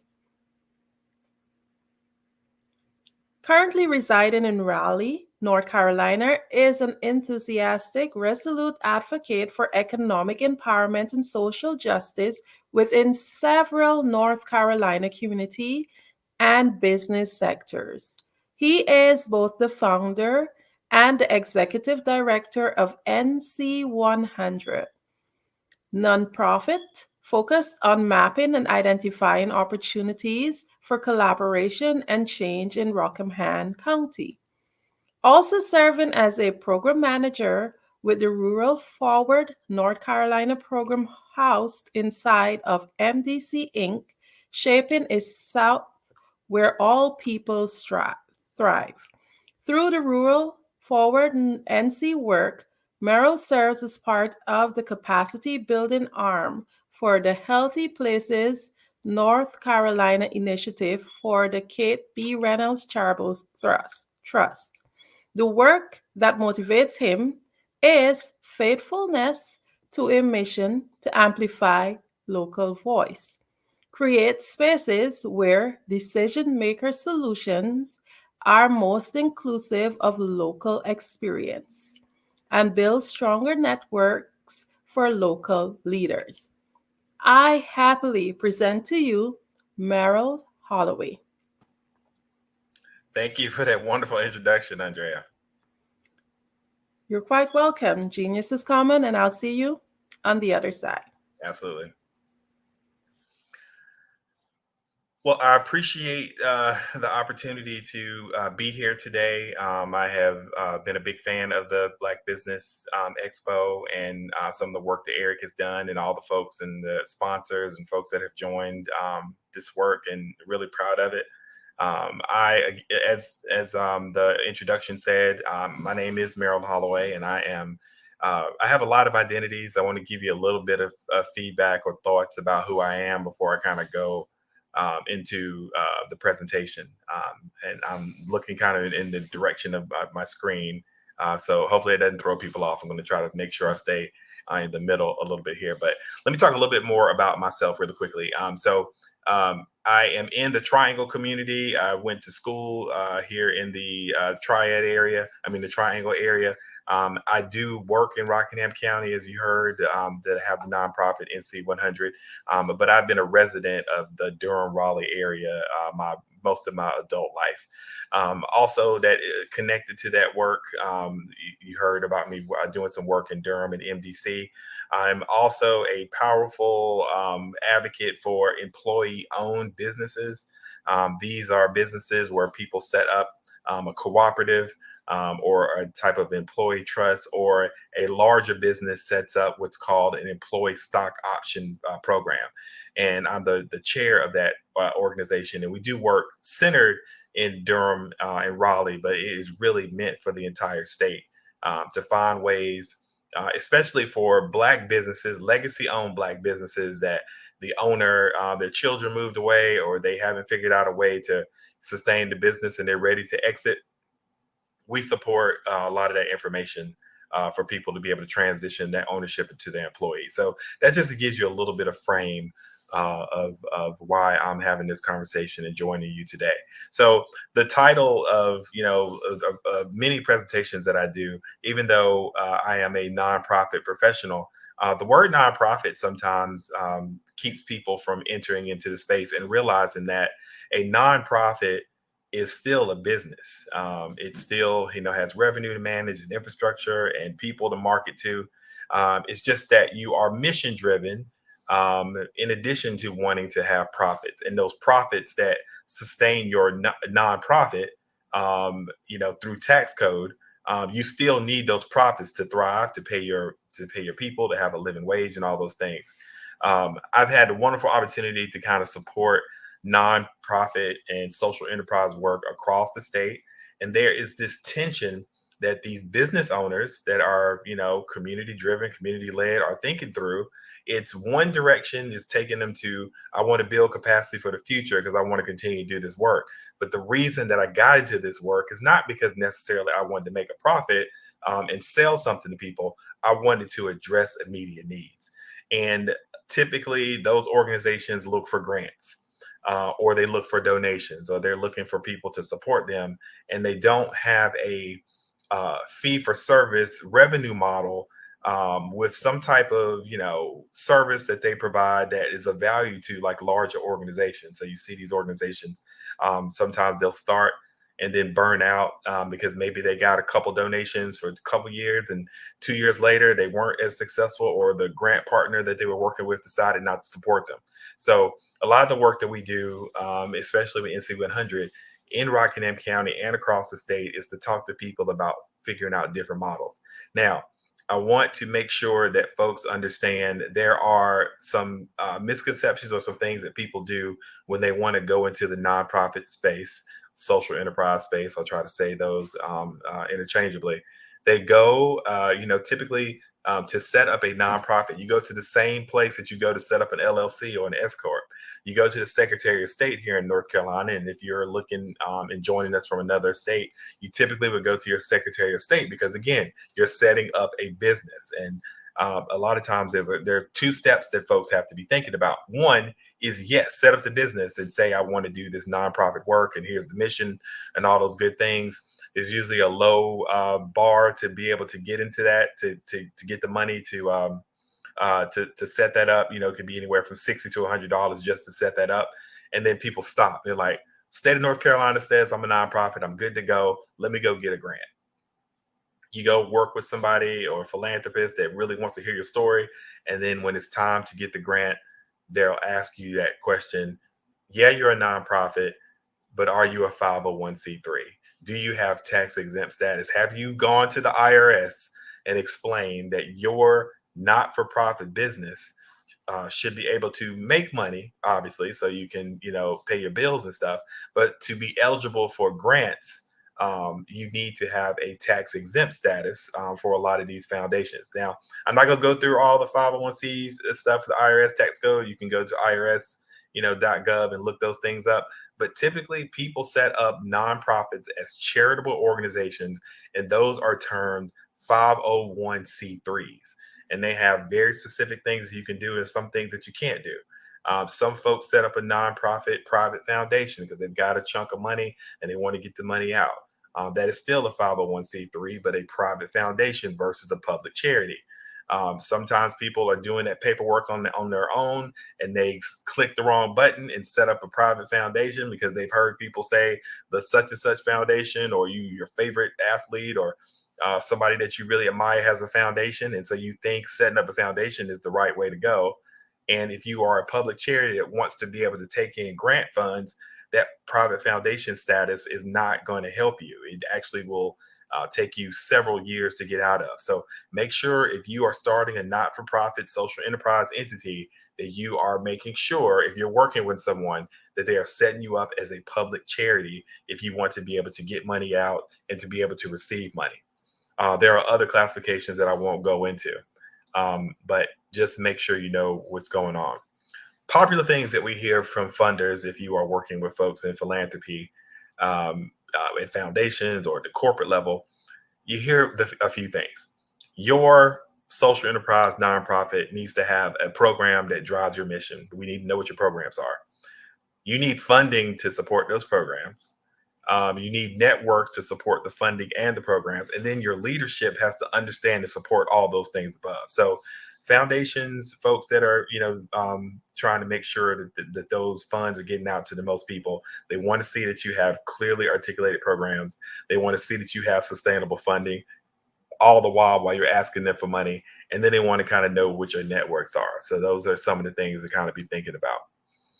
Other things for folks who are watching and listening and have started a nonprofit or thinking about starting a nonprofit, or I guess it's the folks who have started a nonprofit and kind of looking for funding outside of donations and those type of things, or in-kind gifts. Here's just a few things I just want to make sure that you kind of know to kind of think about. When you go talk to people, whether it is somebody that has a lot of money that you may want to donate that money or give you the money, or if you want to go to a philanthropy partner, someone who is a grant maker, a lot of times they like to see that you have some financials. Now, if they're not super solid, you need to figure out and get a coach to make sure that they're clear at the very least. They don't have to be super intricate, but you need to have some solid idea of the money that's coming in, the money that's going out, and some forecasting. Hopefully you've got 2 years worth of financials to share. Hopefully you got the financials that are current for your fiscal year that you're in now. And then what are you looking at and projecting out for 2 years past that? So you're looking at 5 years of, if you have it, or if you've been doing the work long enough, they want to see a little bit of like what's happened in the past, where are you today, and then where you see yourself going. You have to be very clear about what you need to maintain to expand the programs that you want to do. If you don't have enough funding to do it, then you need to be really thoughtful about that and be really clear and transparent about it. Think about 3 or 4 other organizations, other nonprofits, other social enterprises that you really like. Look at their websites. Think about what they do. Write down all the things that impress you about that organization, and you'll be surprised how many of those things you'll put your own spin in when you create your own model. If you are in a nonprofit right now and you are struggling to get funding, think about, we're at the end of 2023. A lot of times there are corporate places, that Food Lions, Walmart. If there is a plant, Nestle or whatever it is in your town that has some corporate philanthropies, start asking these businesses, if you have some relationships with for-profit businesses, do they have a foundation that does any philanthropic work? Set a funding goal for the end of the year. Let's say that you think it's perfectly realistic to raise $2,500 before the end of the year. Go tell some of those corporate philanthropy people that's what you're trying to do. Tell them your mission. Talk to your board. Talk to the people in the community. See if they can help you with $5, $6, $10, whatever it is. If you can get, 100 different gifts of $1 to $2, $4, $5, that's 100 more people that know about your organization and will spread the word. And you never know what money may come from that. If you have board members and you are working in a social enterprise and you have board members, let's say you have 10 board members, See if you can get those 10 board members to talk to 10 people to make some type of contribution. It doesn't matter how much it is. The goal is to get the word out and to let people know the value of your organization, because you never know when somebody is talking really great about you and you're not in the room. Next thing I want to say, and I will try to zoom through this as quickly as possible and not bore you guys, and I definitely have slides and information I can share in the future, or right after this. But another thing that struggles that we see with some of our nonprofit social enterprise partners are 5 key things that I want to lift up and talk a little bit about some of them. Leadership. People get burned out. You can't do this work alone. You're not going to be successful doing this work alone. It can't just be your baby. A nonprofit really belongs to a group of people. It doesn't really belong to one person. And it can't be, at least I would recommend it can't be one person's vision. It should be a community's vision. So succession planning is really important. You're going to do the work for as long as you can, and then somebody should be ready to step in to pick you up and to support you so you don't take on all this on your own. You got to be thoughtful about your communications and marketing. Every business has a budget or is thinking about a budget to do communications and marketing. It doesn't make sense for you to have a not-for-profit organization and not have money set aside for communications and marketing. How can you get the word out? If you do run into some income, the way to sustain that might be dedicating some of that income to making sure your website is robust, that you have a newsletter, all those things. Make sure your back office operations look good. If you if you belong to a church, if you have a value mentor that can help you with that, if your board members have particular expertise, you've got to get your back office operations straight. The last thing that's connected to that back office operations is thinking about financial health and sustainability, which I'll talk a little bit more about. At NC100, we really feel that we are doing social enterprise for impact. We've got a small but mighty team. In Rockingham County, we did some analysis over the last few years, and we were looking at the value of Black-owned businesses, whether they were nonprofit or for-profit organizations. And we were looking in our county, and we saw a huge disparity between the businesses that were owned and operated by folks who identify as white versus the ones that of all the businesses of color, and in particularly Black ones, were falling behind. So a white-owned business, the average value is about $366,000 in Rockingham County.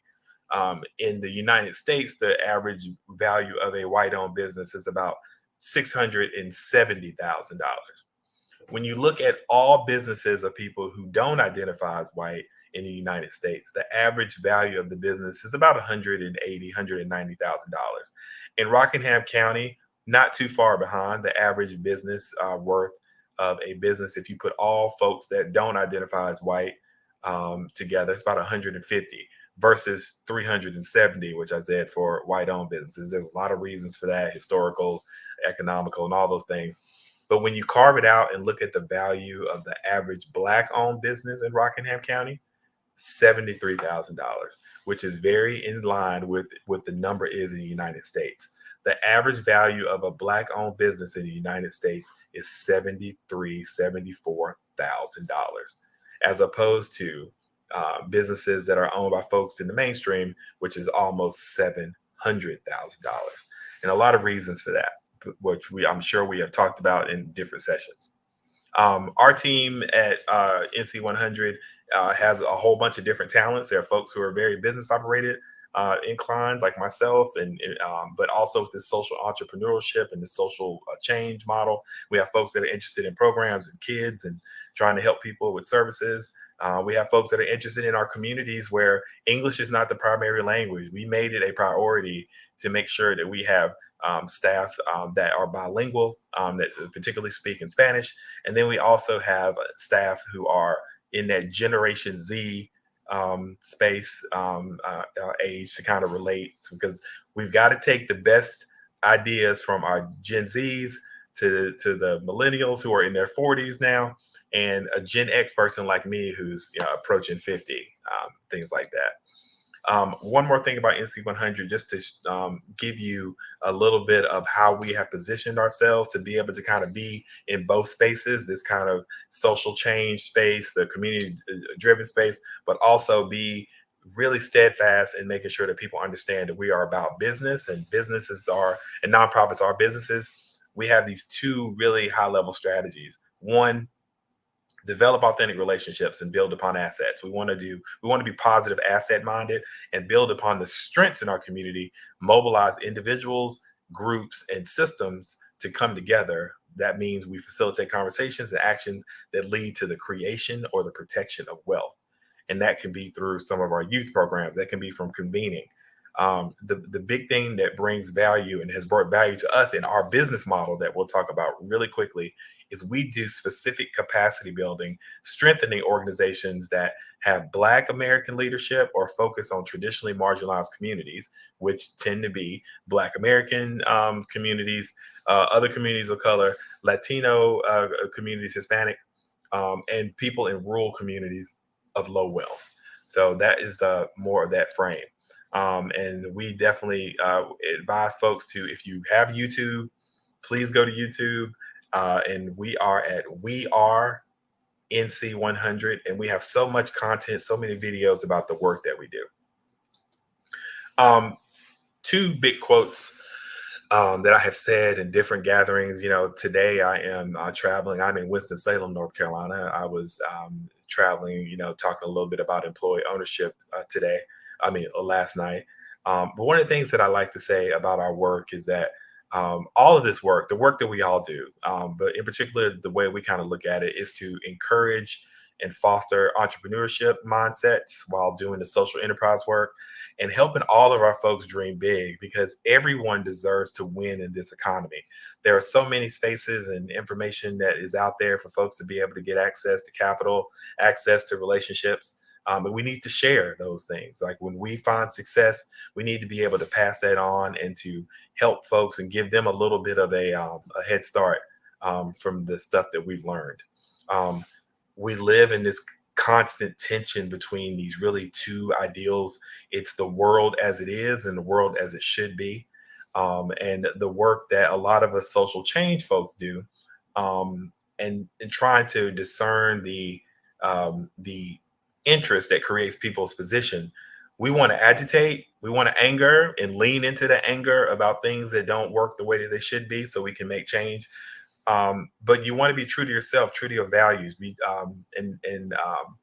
As you learn what people really are aligned to, whether it is, creating like collaboration space or providing resources for people, once you make that social contract and understanding with people, you can be a disruptor as well by just simply pointing out any contradiction between what a person or organization says and how it acts.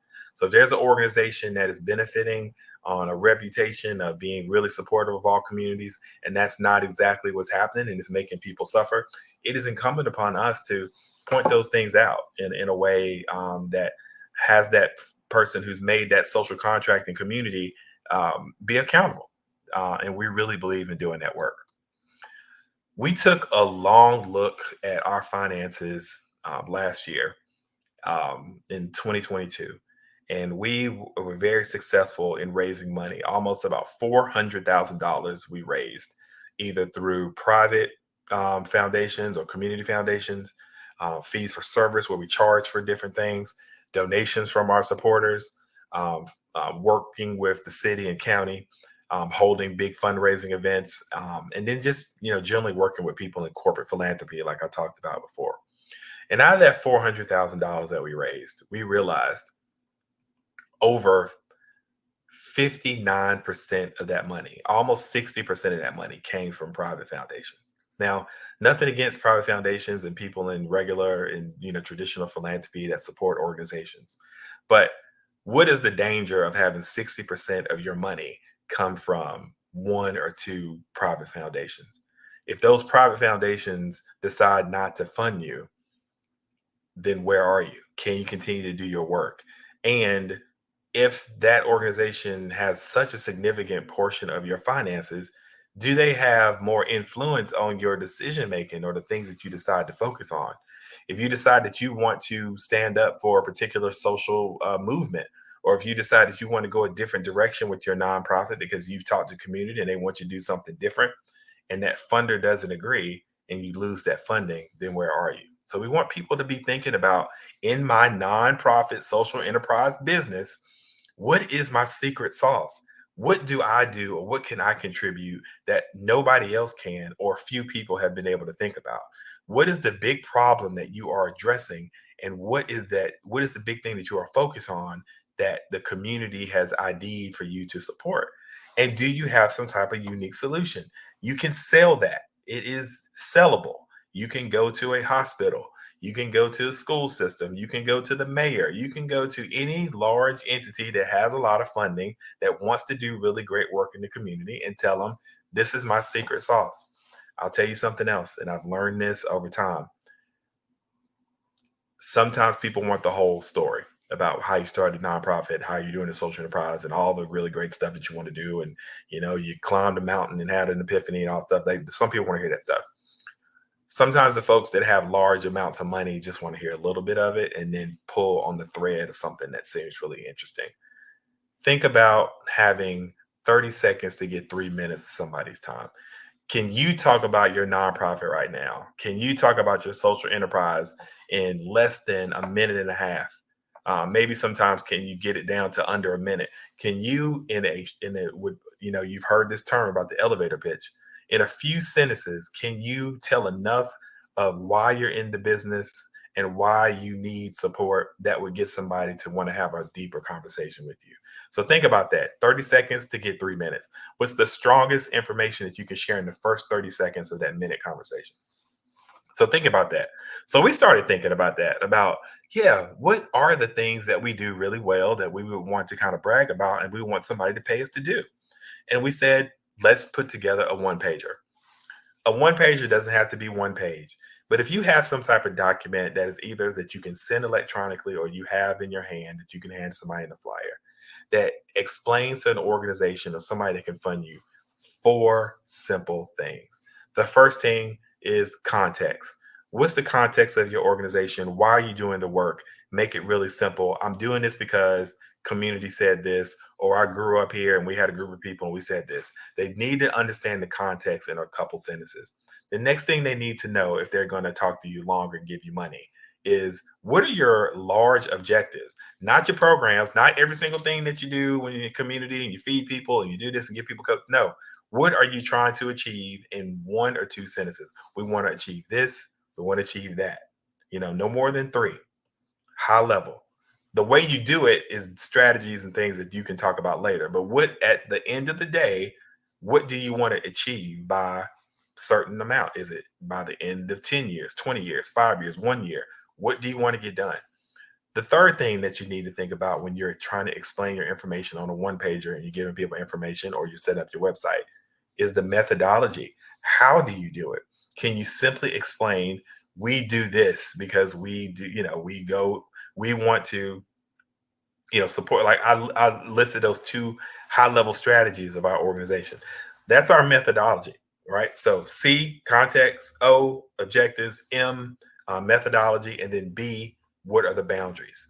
You got to be clear. One of the things that nonprofits and social enterprise make the mistake of doing sometimes is they want to do 800 different things. They get distracted. They see this project, they see that project, they want to go here. It's like a kitten that sees the ball of yarn, or a child that sees a set of keys, or me that, if one football game is on, I can't, concentrate on one because I want to turn on my, Sunday ticket and watch 5. We all have these things, but if you can tell somebody the boundaries of your work, if your work is meant to support Black community, if your work is meant to support people with disabilities, if your work is meant to support people in a city or a county or a particular area in a city, you need to be really clear about what your boundary is. You need to be really clear about the way that you're going to do the work. So be thinking about those boundaries. Your one-pagers have to kind of have your mission statement, a way for people to contact you, and why should they support you? They should have links or a way to get to your social media.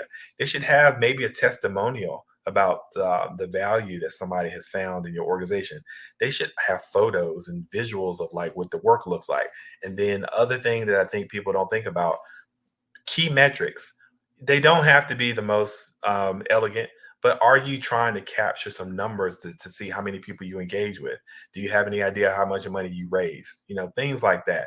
They need to know in the traditional philanthropy space, or somebody who's going to invest, they need to know that you're being really thoughtful about what your work is going to end up doing. At NC100, we made the case that we can help people move from idea to action. That's simple. We can account for power dynamics in the room by you bringing us in to be a facilitator. We can support you with process. We have partners that we work with at MDC that have trained us and showed us how to do that. You can find people who have this information and they can share it with you.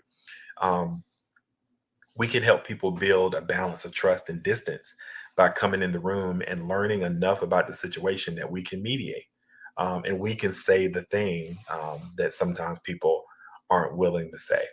I think another thing that we told people that helped us with our contracts is that we can allow you as a leader to truly listen and hear to your people.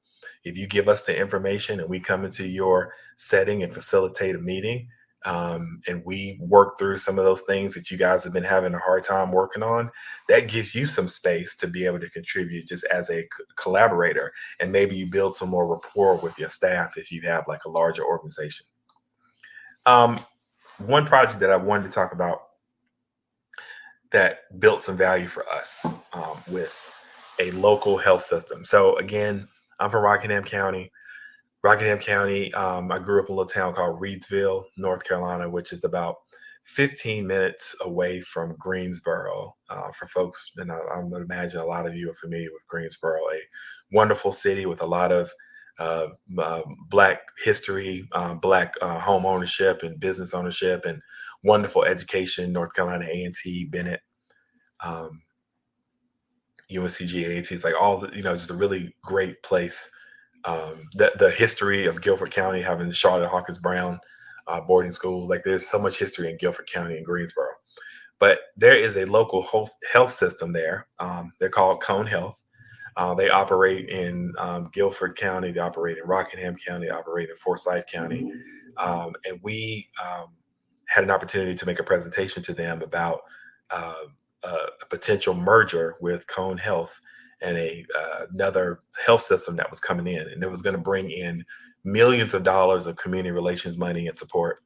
And we talked to that health system about how valuable it would be to be able to support organizations to be ready with their infrastructure and capacity building to be able to take on community health work.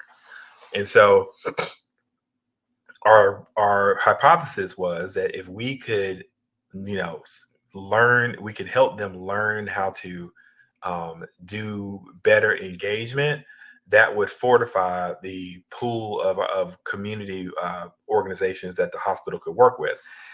It gets the hospital their mission of making their community healthier. It supports these other organizations that are struggling and need money to be able to move their work forward. And it allows deeper understanding of what some of the community problems were. So we set up what we call the design thinking framework, where we explained to a group of nonprofits in Rockingham County what we wanted to think about focusing on. And so we brought them all together and started thinking about, like, what are the main issues going on in Rockingham County?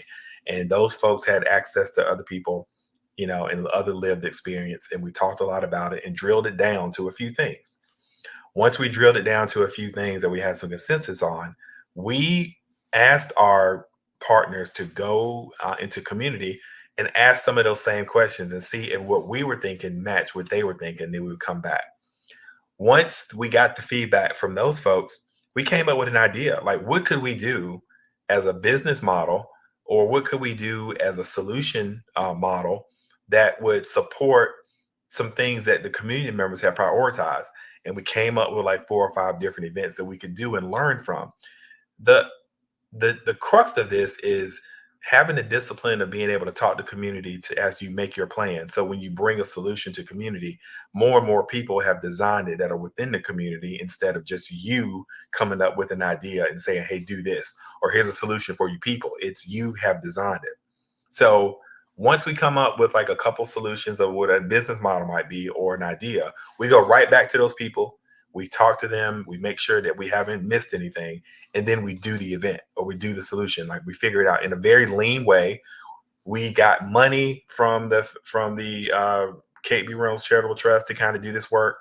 And we did 2 or 3 different things and not all of them worked, but we learned from how it failed. And, you know, a really smart person told me, you know, a couple months back that if you change the word fail to mean first attempt in learning, then you see the value in being able to have some type of project that you take all the way through, whether it succeeds or fails, you're still winning because you learned something. And so we continue to do that. And it was very, very, very successful. I don't know if we're able to show that video. I haven't seen anything here in the chat that says that we had access to it.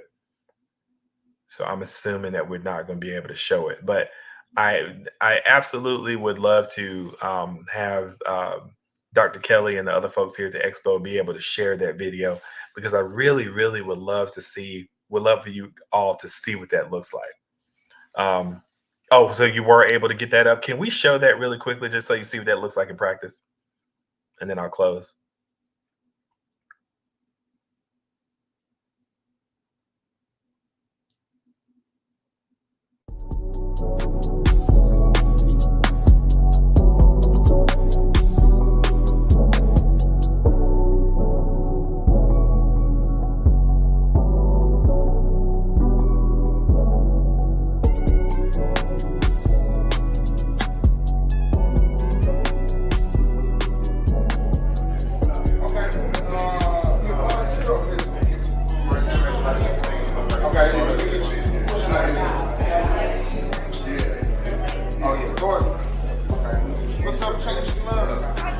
I keep wanting to say that I know I'm not churchy, but I feel the need just to say that I hope you get all the resources that you need, because they need us. Our communities need us more than we can ever imagine, and I would hate for that to be a barrier for anybody in here not to be. On May 14, 2022, a combination of 40-plus leaders, community stakeholders, volunteers, mentors, and champions convened for a pilot of a unique and special conference.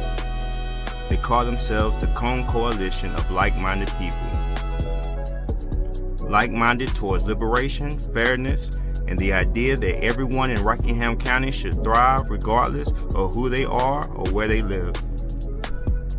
This 4-hour event was held on the campus of Rockingham Community College in Rockingham County, North Carolina, as a part of a design thinking project in partnership with Cone Health, MDC Rule 4. Several leaders convened from Rockingham County's nonprofit NC100. They came together to address some shared challenges and problems together while sending an authentic community voice, thanks in part to the grant funding from Kate B. Reynolds Charitable Trust, engaging in inspiration, imagination, and prototyping to bring this pilot to reality. The Piedmont Triangle Regional Council shared several job opportunities for the crowd to explore and share. Black-owned businesses were prioritized in hiring and supporting the collection of champions, to the food and snacks, to the folks trusting and documenting this event, to the childcare provided by Headway Success Group. Forensics lab. So today is all about healthy mind, healthy body. And so we have the forensics lab set up, and so we'll have our display of our volunteers. So what they'll do, they'll get a chance to label. And of course, we have to have old school operation because it's just fun. Local facilitators led the county members through an in-depth work session about the importance of mentor and active volunteering. What's called Excelling. It's a non-profit organization, and it helps. Rockingham Community Champions of Faith and Public Service grace our community members with shared learnings on this amazing Saturday in Wentworth. Crystal Galloway served as a brilliant and engaging mistress in ceremony. Reesville Parks and Rec Superintendent Quentin Robinson delivered a starring keynote address. and Tango Moore of the Reesville Area Foundation was honored, along with a side of honorees on our first Portia M. Parrish Cone Coalition Champion Award winner, given in honor of her memory and legacy as a tireless advocate and torchbearer for the marginalized or underserved. Help us reach our goal to learn more about building and strengthening the relationships of those who support mentors, volunteers, and young people, especially in the ages of 12 to 22, building the community capacity to support those in need of training, resources, and storytelling, finding ways to create and maintain a healthier Rockingham County and beyond. Want to know more about the Cone Coalition? Contact NC100 via Facebook at NC100 or www.nc-100.org.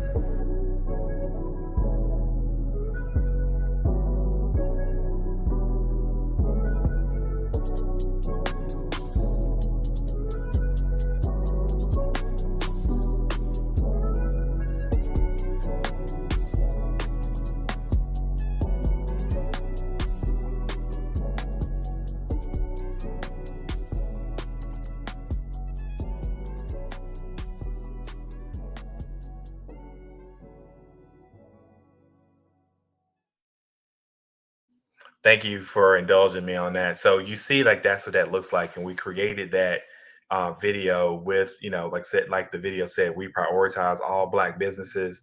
We were able to pass through some of that grant money to support our community members and the people who made that recording of Black business that we definitely was shut out. We also did this work with a community center in Stoneville. And have been able to get fees for service for there. So once we kind of illustrated that that's the value that we could bring, that's not a grant. That's something that we provide as a business that we charge for. Now, that profit is not going to somebody's pocket. It's going to continue to support the work that we do so we can put on programs for free. Since then, we got a contract with the Rockingham County Health Department. We got one with Cone Health and CRL. So the big thing that I just want to lift up, and close, is that we went from having $10,000 worth of business that we did fee for service to almost $100,000 in 1 year, just from thinking about what do we do that other organizations can't. And that's just appreciate you for listening to me today. Oh, well, thank you so much, Meryl. Sure. This has been a wealth of information, and we want to give you special thanks for being one of our sponsors. Now, I know you might have mentioned it before, but can you tell the audience how are we able to make contact with you? I think the best way is, well, two ways I would say. We have a website. It is www.nc-100.org. But what we rather is for this network of people, we would love you if you have LinkedIn. If you just type in NC100 on LinkedIn, that's probably the best way. I would imagine most people that are watching today are active on LinkedIn. Okay, and is there any thought or any closing remark that you would like your audience to leave with this evening? Other than being a proud sponsor of this, and I love what you guys are doing, really, I'm very serious about this. Nonprofit entities, the only thing that makes it different from an LLC is tax code. So you really have to be thinking about what's that financial sustainability model that I'm going to use to support my nonprofit. So when I go to a funder, I'm not going, hands clasped and begging. I'm going more of my hand extended for partnership. Well, thank you again, Meryl, and Genius is Common, and I'll see you on the other side. Thank you. The Black Business Expo's mission is to raise funds for high school seniors going to college or K-12 entrepreneurs. This expo is a fundraiser for students. You may go to www.blackbusinessexpousa.com to donate to the scholarship fund or use the Cash App BBXUSA. Our goal is to give laptops and up to $5,000 to 10 students. Students can register online at www.blackbusinessexpousa.com. Every dollar counts. So we want to remind you to donate to the Scholarship Fund. We want to thank our Black Business Expo sponsors for October 2023. NC 100, First Atlantic Insurance Group, Moody Capital Partners, Sweat Soul, 5-Star BDM Media, Hello LLC, Lotus Rich Coaching and Training, Carolina, Virginia Minority Supplier Development Council, Step Management, Barbara H.C.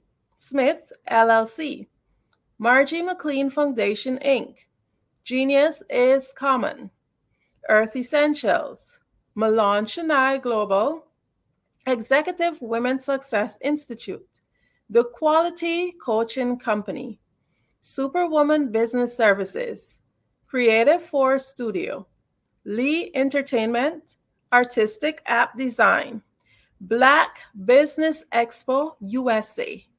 Genius is Common, and I'll see you on the other side.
Hey guys, my name is Caden. I'm the CEO of Caden Teaches, and my genius is teaching kids about financial literacy. Throughout my financial products, such as my financial flashcards, my activity book, and my newest project, my financial bus, which I bought. And on the bus, it has a mock bank where kids will learn how to deposit and withdraw money, a mock grocery store where kids will be able to learn how to have a family budget, and a mock stock exchange where kids will even be able to learn how to invest in stocks. Now, I decided to start teaching kids about financial literacy because I find that most kids graduate high school without even knowing the basics about financial literacy. And I feel if I were to teach kids about financial literacy, that I would be able to help kids tap into their genius. And I actually learned about financial literacy to my dad because I would go to business meetings with him and I would always see that they were talking about financial literacy. And at that point, I didn't understand what financial literacy was. So I took it upon myself to learn about financial literacy and teach it to kids in a way that they could understand. But I want you guys to help me help kids tap into their genius by going to my website, cadenteaches.com, and you can sew into me in my financial bus by going to my GoFundMe link. And remember, if Caden can, you can too. Because genius is common. You are in the right place at the right time. The Black Business Network opens again for its Black Business Olympics, a 24/7 broadcast on business, strategies, global branding, social media marketing, finance, advertisement, and much, much more. Featuring the top, most powerful entrepreneurs and speakers and thought leaders from all around the world as they gather together for this phenomenal event. Join the Black Business Network, streaming live into the metaverse, STEM City, USA, Black Multiverse, Pod TV, Roku, Hulu, iHeartRadio, Apple TV, YouTube, TikTok, Instagram, Google Podcasts, Facebook, LinkedIn, IBM TV, Spotify, and Twitch. Tune in today and be a part of this amazing movement. The Black Business Olympics welcomes you.